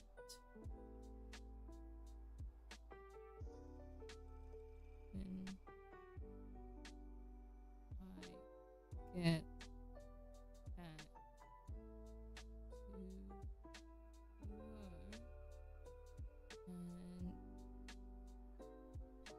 send or write. I am writing something at the moment. Write what I need to. So I'm not sure if it's very visible on screen, but the really nice thing is that the what you call it, the little time section on each daily page in the hobonichi, it's like it's actually a solid line, but like the grid itself is dotted. So after this line, I'm gonna be continuing like for the full width of the page they give. I can see the line, so I know I can stop here. Like not so much stop, but like each line of the paragraph as where the timetable shows up will be here, rather than needing to do it as a box, which some people might prefer, but not me. Grids like this are goated.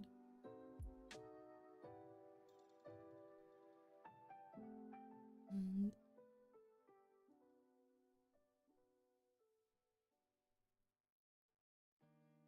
here comes the big one, but and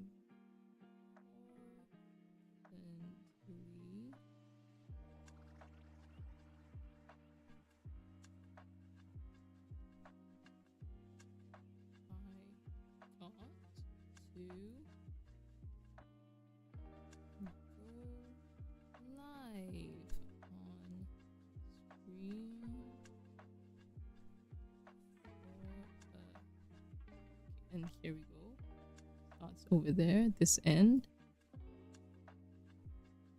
For you with my lovely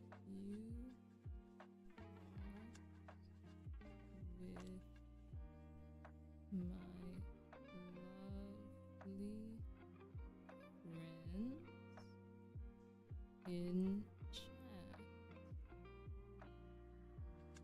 That's you guys. You guys, you're cameoing. You're on TV. Yippee! Lovely friends in chat.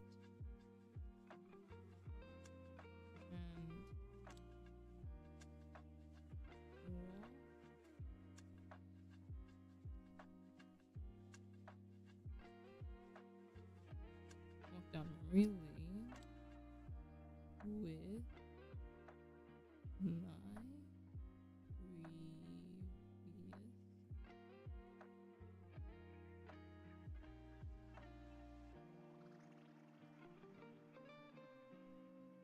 my previous journal, as well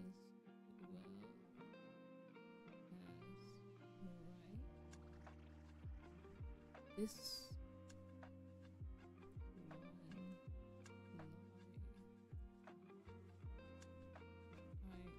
feel grateful.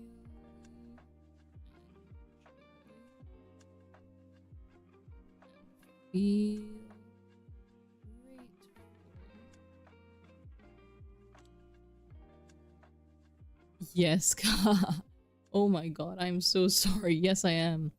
Because I went through all 4 years that my previous journals covered, and right now I'm just writing like my entry for today. So it's nothing too crazy, because I was saying, what I learned from my previous journals is I guess I need something functional, not super decorated. So that's why this, like for this journal, I want to practice writing as much as I can to fill up the page.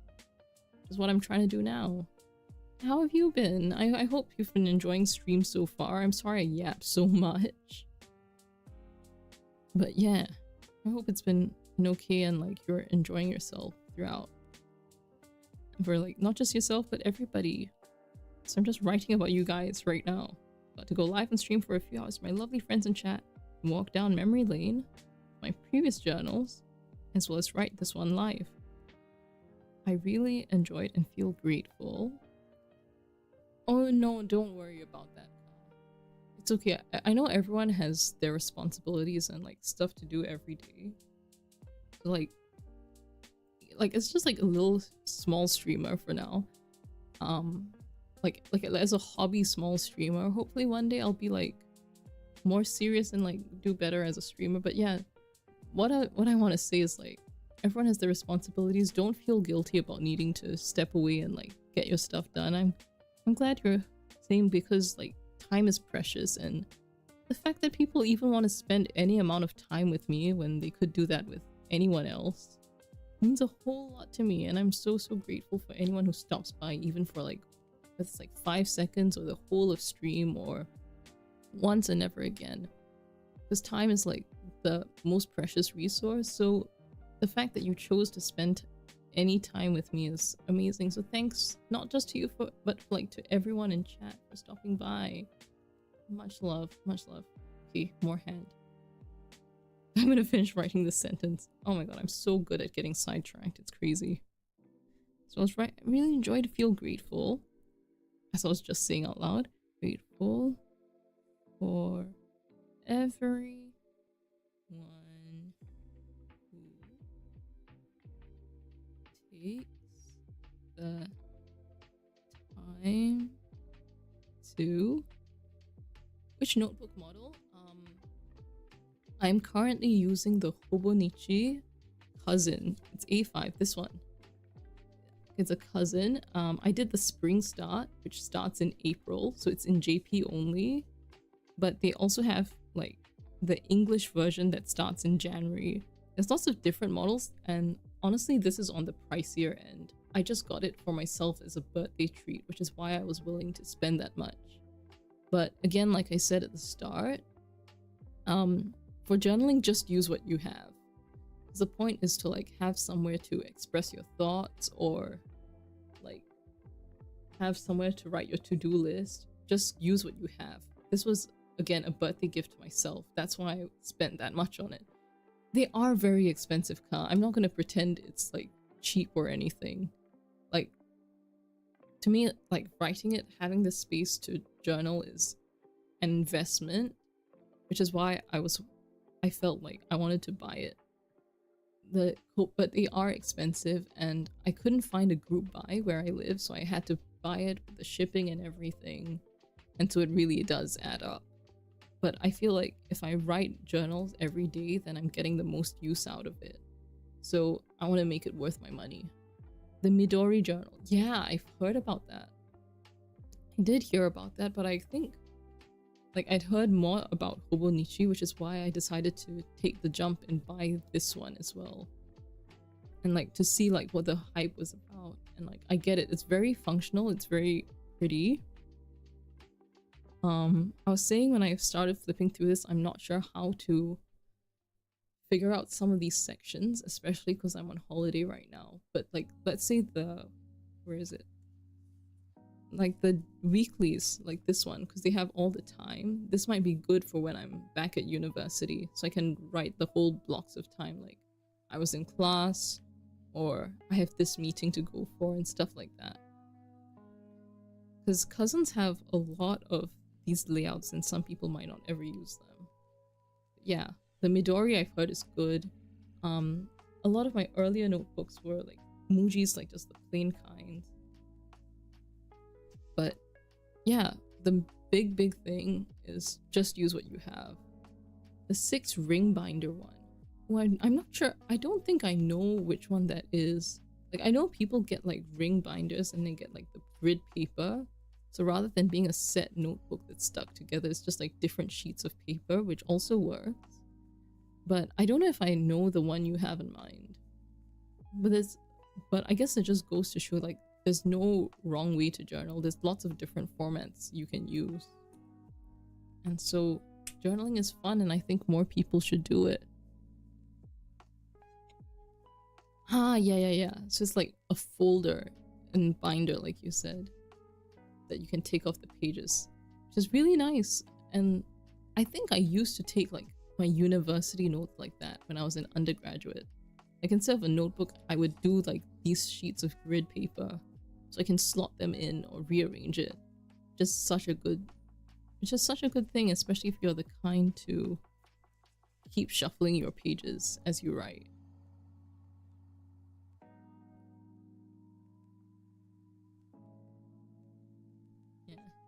Yeah, I just reread this and I lost what I was gonna say.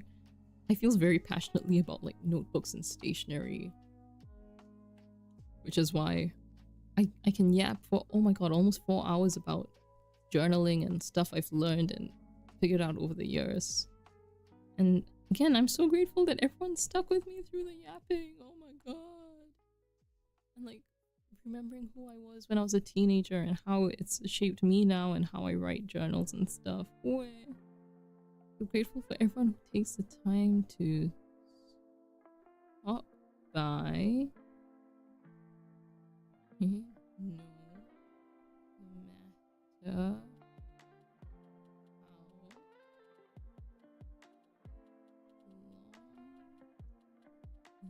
they're in chat, and it really motivates me to want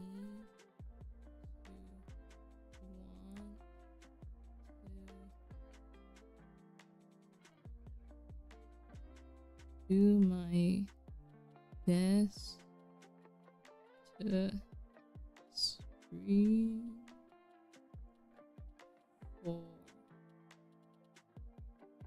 them more often if and when life circumstances allow.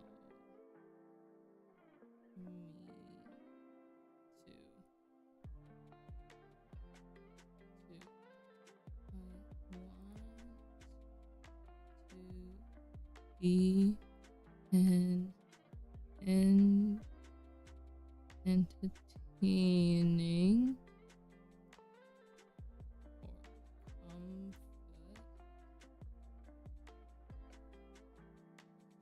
comfort streamer they can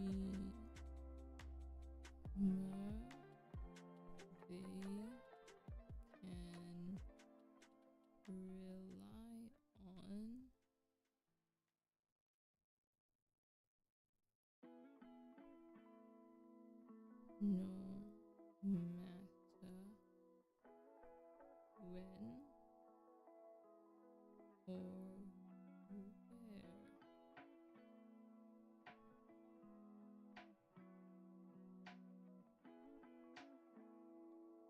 Oh my god, why do I want to cry suddenly? Oh. When or where.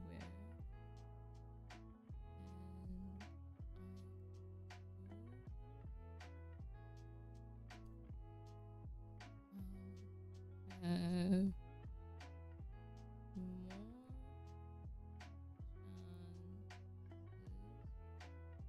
more to spend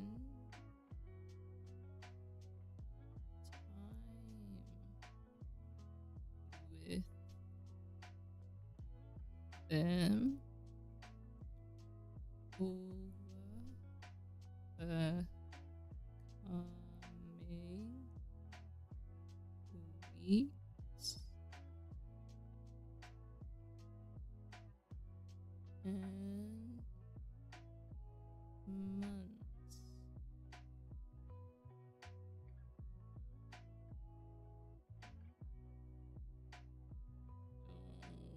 Oh, I love streaming. I'm very, very grateful for everyone who takes the time to stop by genuinely, like I said earlier. Because you got to, that means you spent your day with me, even though like I'm not the biggest streamer out there, like super famous or even particularly good at this. I am but one lonely girl crying into the void for companionship. And you guys answered. And I can never not be grateful for that, truly. Because you guys took a chance on me and you stopped by, and thank you for supporting me and all of that. They are really comfy. Oh, thank you so much, Lou. That really, really does mean the world to me. Because I do want to create like a safe space and like just a place for people to relax and feel like they're with someone and like spending a day together. And that's also why I do like as many study streams as I do, because that's usually what I can squeeze in during my life circumstances, especially like during university. So I feel like I'm not alone when I'm studying, and maybe people have someone to spend time with even throughout their day. So yeah, there is still space actually for a bit more. I might fill that in offline. I'm just gonna slot this little, where did my ruler go? Yes. I'm gonna slot that in so I can fill it on my personal time. And again, the nice thing about this cover is you can just loop it shut like so. Beautiful, gorgeous, stunning. And I'm just gonna like do a little wrap up yap for a bit because I am gonna force myself to go and sleep. Finger close up. Ooh, yippee. Where do we go? Where do we go? Okay, so what I was looking for was the zoom setting on this all along. Okay, swag. Or Gina. Alright. This is my current journal. I don't usually bring it anywhere because it's pretty thick. Much like me. But that is my little everyday journal that I'm gonna write in as far as possible, including back writing the previous weeks I missed because I was like traveling and all of that. And keyboard reveal again. We got to talk about keyboards, which was very nice. Yippee, look at that. Look at that. We love RGB. We gaming. Yeah, I hope the Handcam like angles and everything are okay. If they are, I might use this angle for like work streams in future. Because like, you know, I need to do a lot of typing. You guys get some beautiful, I don't think it's yaoi hands if I'm a woman. Yuri? Okay, whatever. Whatever, they're like 7 inches long. They're beautiful. I love my hands. RGB more FPS. That is so funny, Zin, because I don't really play FPS games. That's so it's very funny. What do I need? What do I need the FPS for? Google Chrome? Actually, well, maybe. There's a lot of stuff. You don't apologize, Zin. Lurkers are important. I'm a lurker a lot of the time, believe it or not. Like, I started out as like stream lurkers.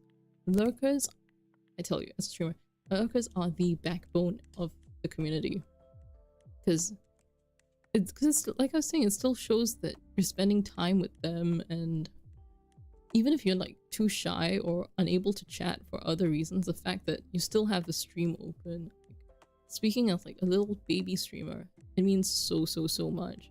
You're still spending your time, your precious time with me, even if like nobody knows me or how I stream and all of that. Wah, sound of crying. Yeah, big hearts. How many hearts can I make? I mean, there's this. I can do hearts over my head. Can I do this heart? Yeah, hand, so many hearts.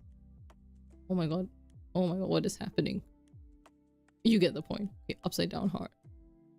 Upside down heart. That does not look like anything else. But yeah, whether you chat or whether you lurk, what matters is that you enjoy the stream and yeah, that you have a very good time. And I'm so grateful. I'm gonna take one more big sippy and then I'm gonna yak about future plans for a bit. Because as the wording of my tweet might suggest, it is a little bit hard for me to stick to schedules and all of that because of like living circumstances and life and such. But I do wanna make it clear like how and when I'm able to stream, because I'm also getting busy. Like I was writing in the journal entry, I have to email some professors about stuff, which means on top of like my regular school load, your girl might be extra booked and busy. So water first.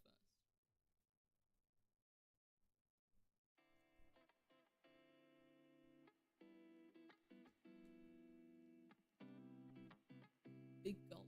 Yes. So basically, okay, so we're coming to the end of June. I have other stuff to work on. So maybe we'll do like some silent work streams. Now that I have a handcam set up, it might be possible for me to like start typing. And you can see me and my big ass hands just going ham on this keyboard. Like, I'm just gonna type something in chat. I'm not gonna send it, but let's see. The quick brown fox. Let's do that. I'm terrible at typing correctly. I want to type this correctly. Let's go.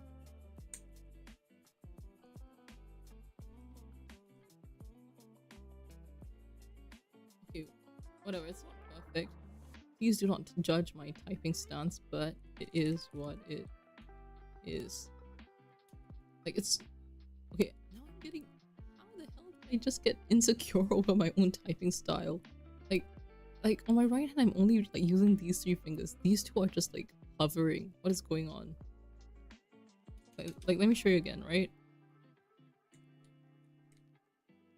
Didn't even type brown correctly. Brown, false. Yeah, see like it hovers. That's crazy. Anyway, no, the point is, I'm gonna try and squeeze in like study and work streams now that I know how to set my camera up. We can do handcam work streams if you want. And we can have like a little live screen reaction in the corner. Like how the classic work streams have my screen blurred. So you guys can see I am actually gonna do stuff. And then if you guys need like a study buddy or a body double, you guys can do that as well. Just like really nice. And I find it helpful and I hope you guys do too if I do like study and work streams like that. journaling streams might be possible for like late at night, like gorilla streams, big monkey streams even, because like I can just be writing in silence and you guys can be like, can like see my tiny ass handwriting. Didn't look like it because we were zoomed all the way in, but you know, we move. Journaling, scrapbooking, like you saw my little scrapbook paper over there. We can decorate my journal. Like, we can do like a little bulk decoration stream. Yeah, lots and lots of ideas for like chill, quiet streams. And again, I'll let you guys know on Twitter. Hashtag not sponsored. Hashtag not an ad. Like, just make sure like it'll be in the description of my stream, definitely. But yeah, so I will be cooking as far as possible, like for my IRL like uni stuff. I'll also be doing my best to squeeze in streams as and when I can. And if I do stream, if I do have a schedule ever, it'll come out on Twitter. But aside from streams, I do also want to make clips because I feel like, look, I just want more cult members, okay? Yeah, so if you guys know like moments I should clip, and basically for me to like revise how to make clips and use DaVinci Resolve like I used to, let me know, yeah? I would love to make clips for you and all of that, so that we can have little fun clips and moments to look back on when I'm not able to stream. Because streaming is very, very fun and I want to do it for as long as possible in as many ways as I can. And I think clips are a nice way to do that. So yeah, I'm just like, I don't know what I'm doing with my hands.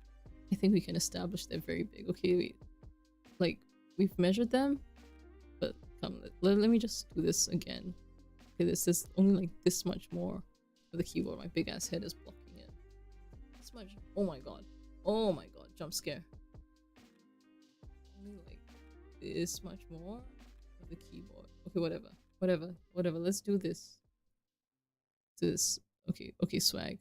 Big hands. Big hands. They've got so much. I've got so much hands for you guys to hold. It's so funny. Let's peek even. This hand is empty. It is in desperate need of holding. Will somebody please hold it? Yeah. Big hand. Yeah. So, hand reveal. Thank you. So yeah, it's, oh shit, it's 2:30 in the morning. I have to be up in like 3.5 hours. Whoopsies. My bad. Rutro raggy. And yeah, I should probably go and sleep as soon as possible. The matcha latte in the afternoon was a mistake, but I keep making it because it's too delicious. And if I'm able to squeeze in more streams, whether this week or in the future, I will tweet about it. Do not fret. It'll probably be like a calm or like a work stream like this one, because I usually can't be too loud. But again, please keep an eye out on my Twitter. I will be more specific there as and when I can. In the meantime, I will be working on like my IRL stuff, trying to think of clips to make, to memorialize and share with everybody. And yeah, so thank you again everyone for spending this much time with me. Thank you for coming to the hand reveal. The gigantic, I know, but we make do. Thank you, Ka. No, thank you. Thank you. For real, for real. And yeah, so let me see. I don't know if I didn't have super many friends in my streaming. Thank you, Zin. Where? Oh my god, Oomph isn't streaming. We can't read it. Damn it. It's okay, it's fine. I might have to just end there. And like in any case, I'm a little baby streamer. I can't do it like that. And so it as in raid. It's cozy, I can't wait to see more. Thank you, Ka. Yeah, I will try my best to stream as and when I'm like physically able to, because such is life. But yeah, if you guys miss me too much, my Twitter is there, the VODs are there. So I hope you guys will enjoy that, especially like the games, because my gaming streams are further and fewer between, but work streams, work and journaling and all that should be more often because they're easier to do in my current living space. So yeah. So I'm gonna try my best to sleep ASAP after I do like my thank you tweets and everything. I'm sorry we can't raid people because ooms are not live, and also I don't think I have access to that feature because of this channel and whatever, but we move. This is fun. I miss going live, and I really hope I can squeeze in more streams as and when I can. So yeah, thank you everybody. I love you so much. Love you. Like how many hearts can you do? This, can do this, can do this. I can do this. Let's complete the hearts. Okay, hand. Yeah. Have a nice rest. Thank you. You too.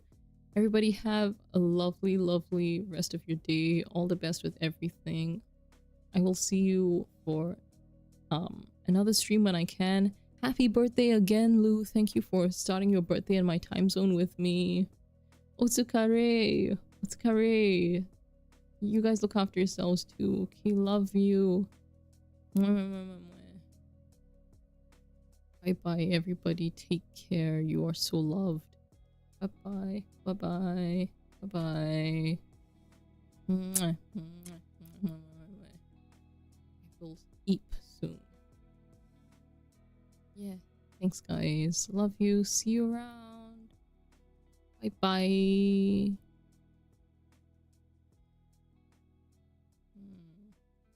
Love you. Bye bye.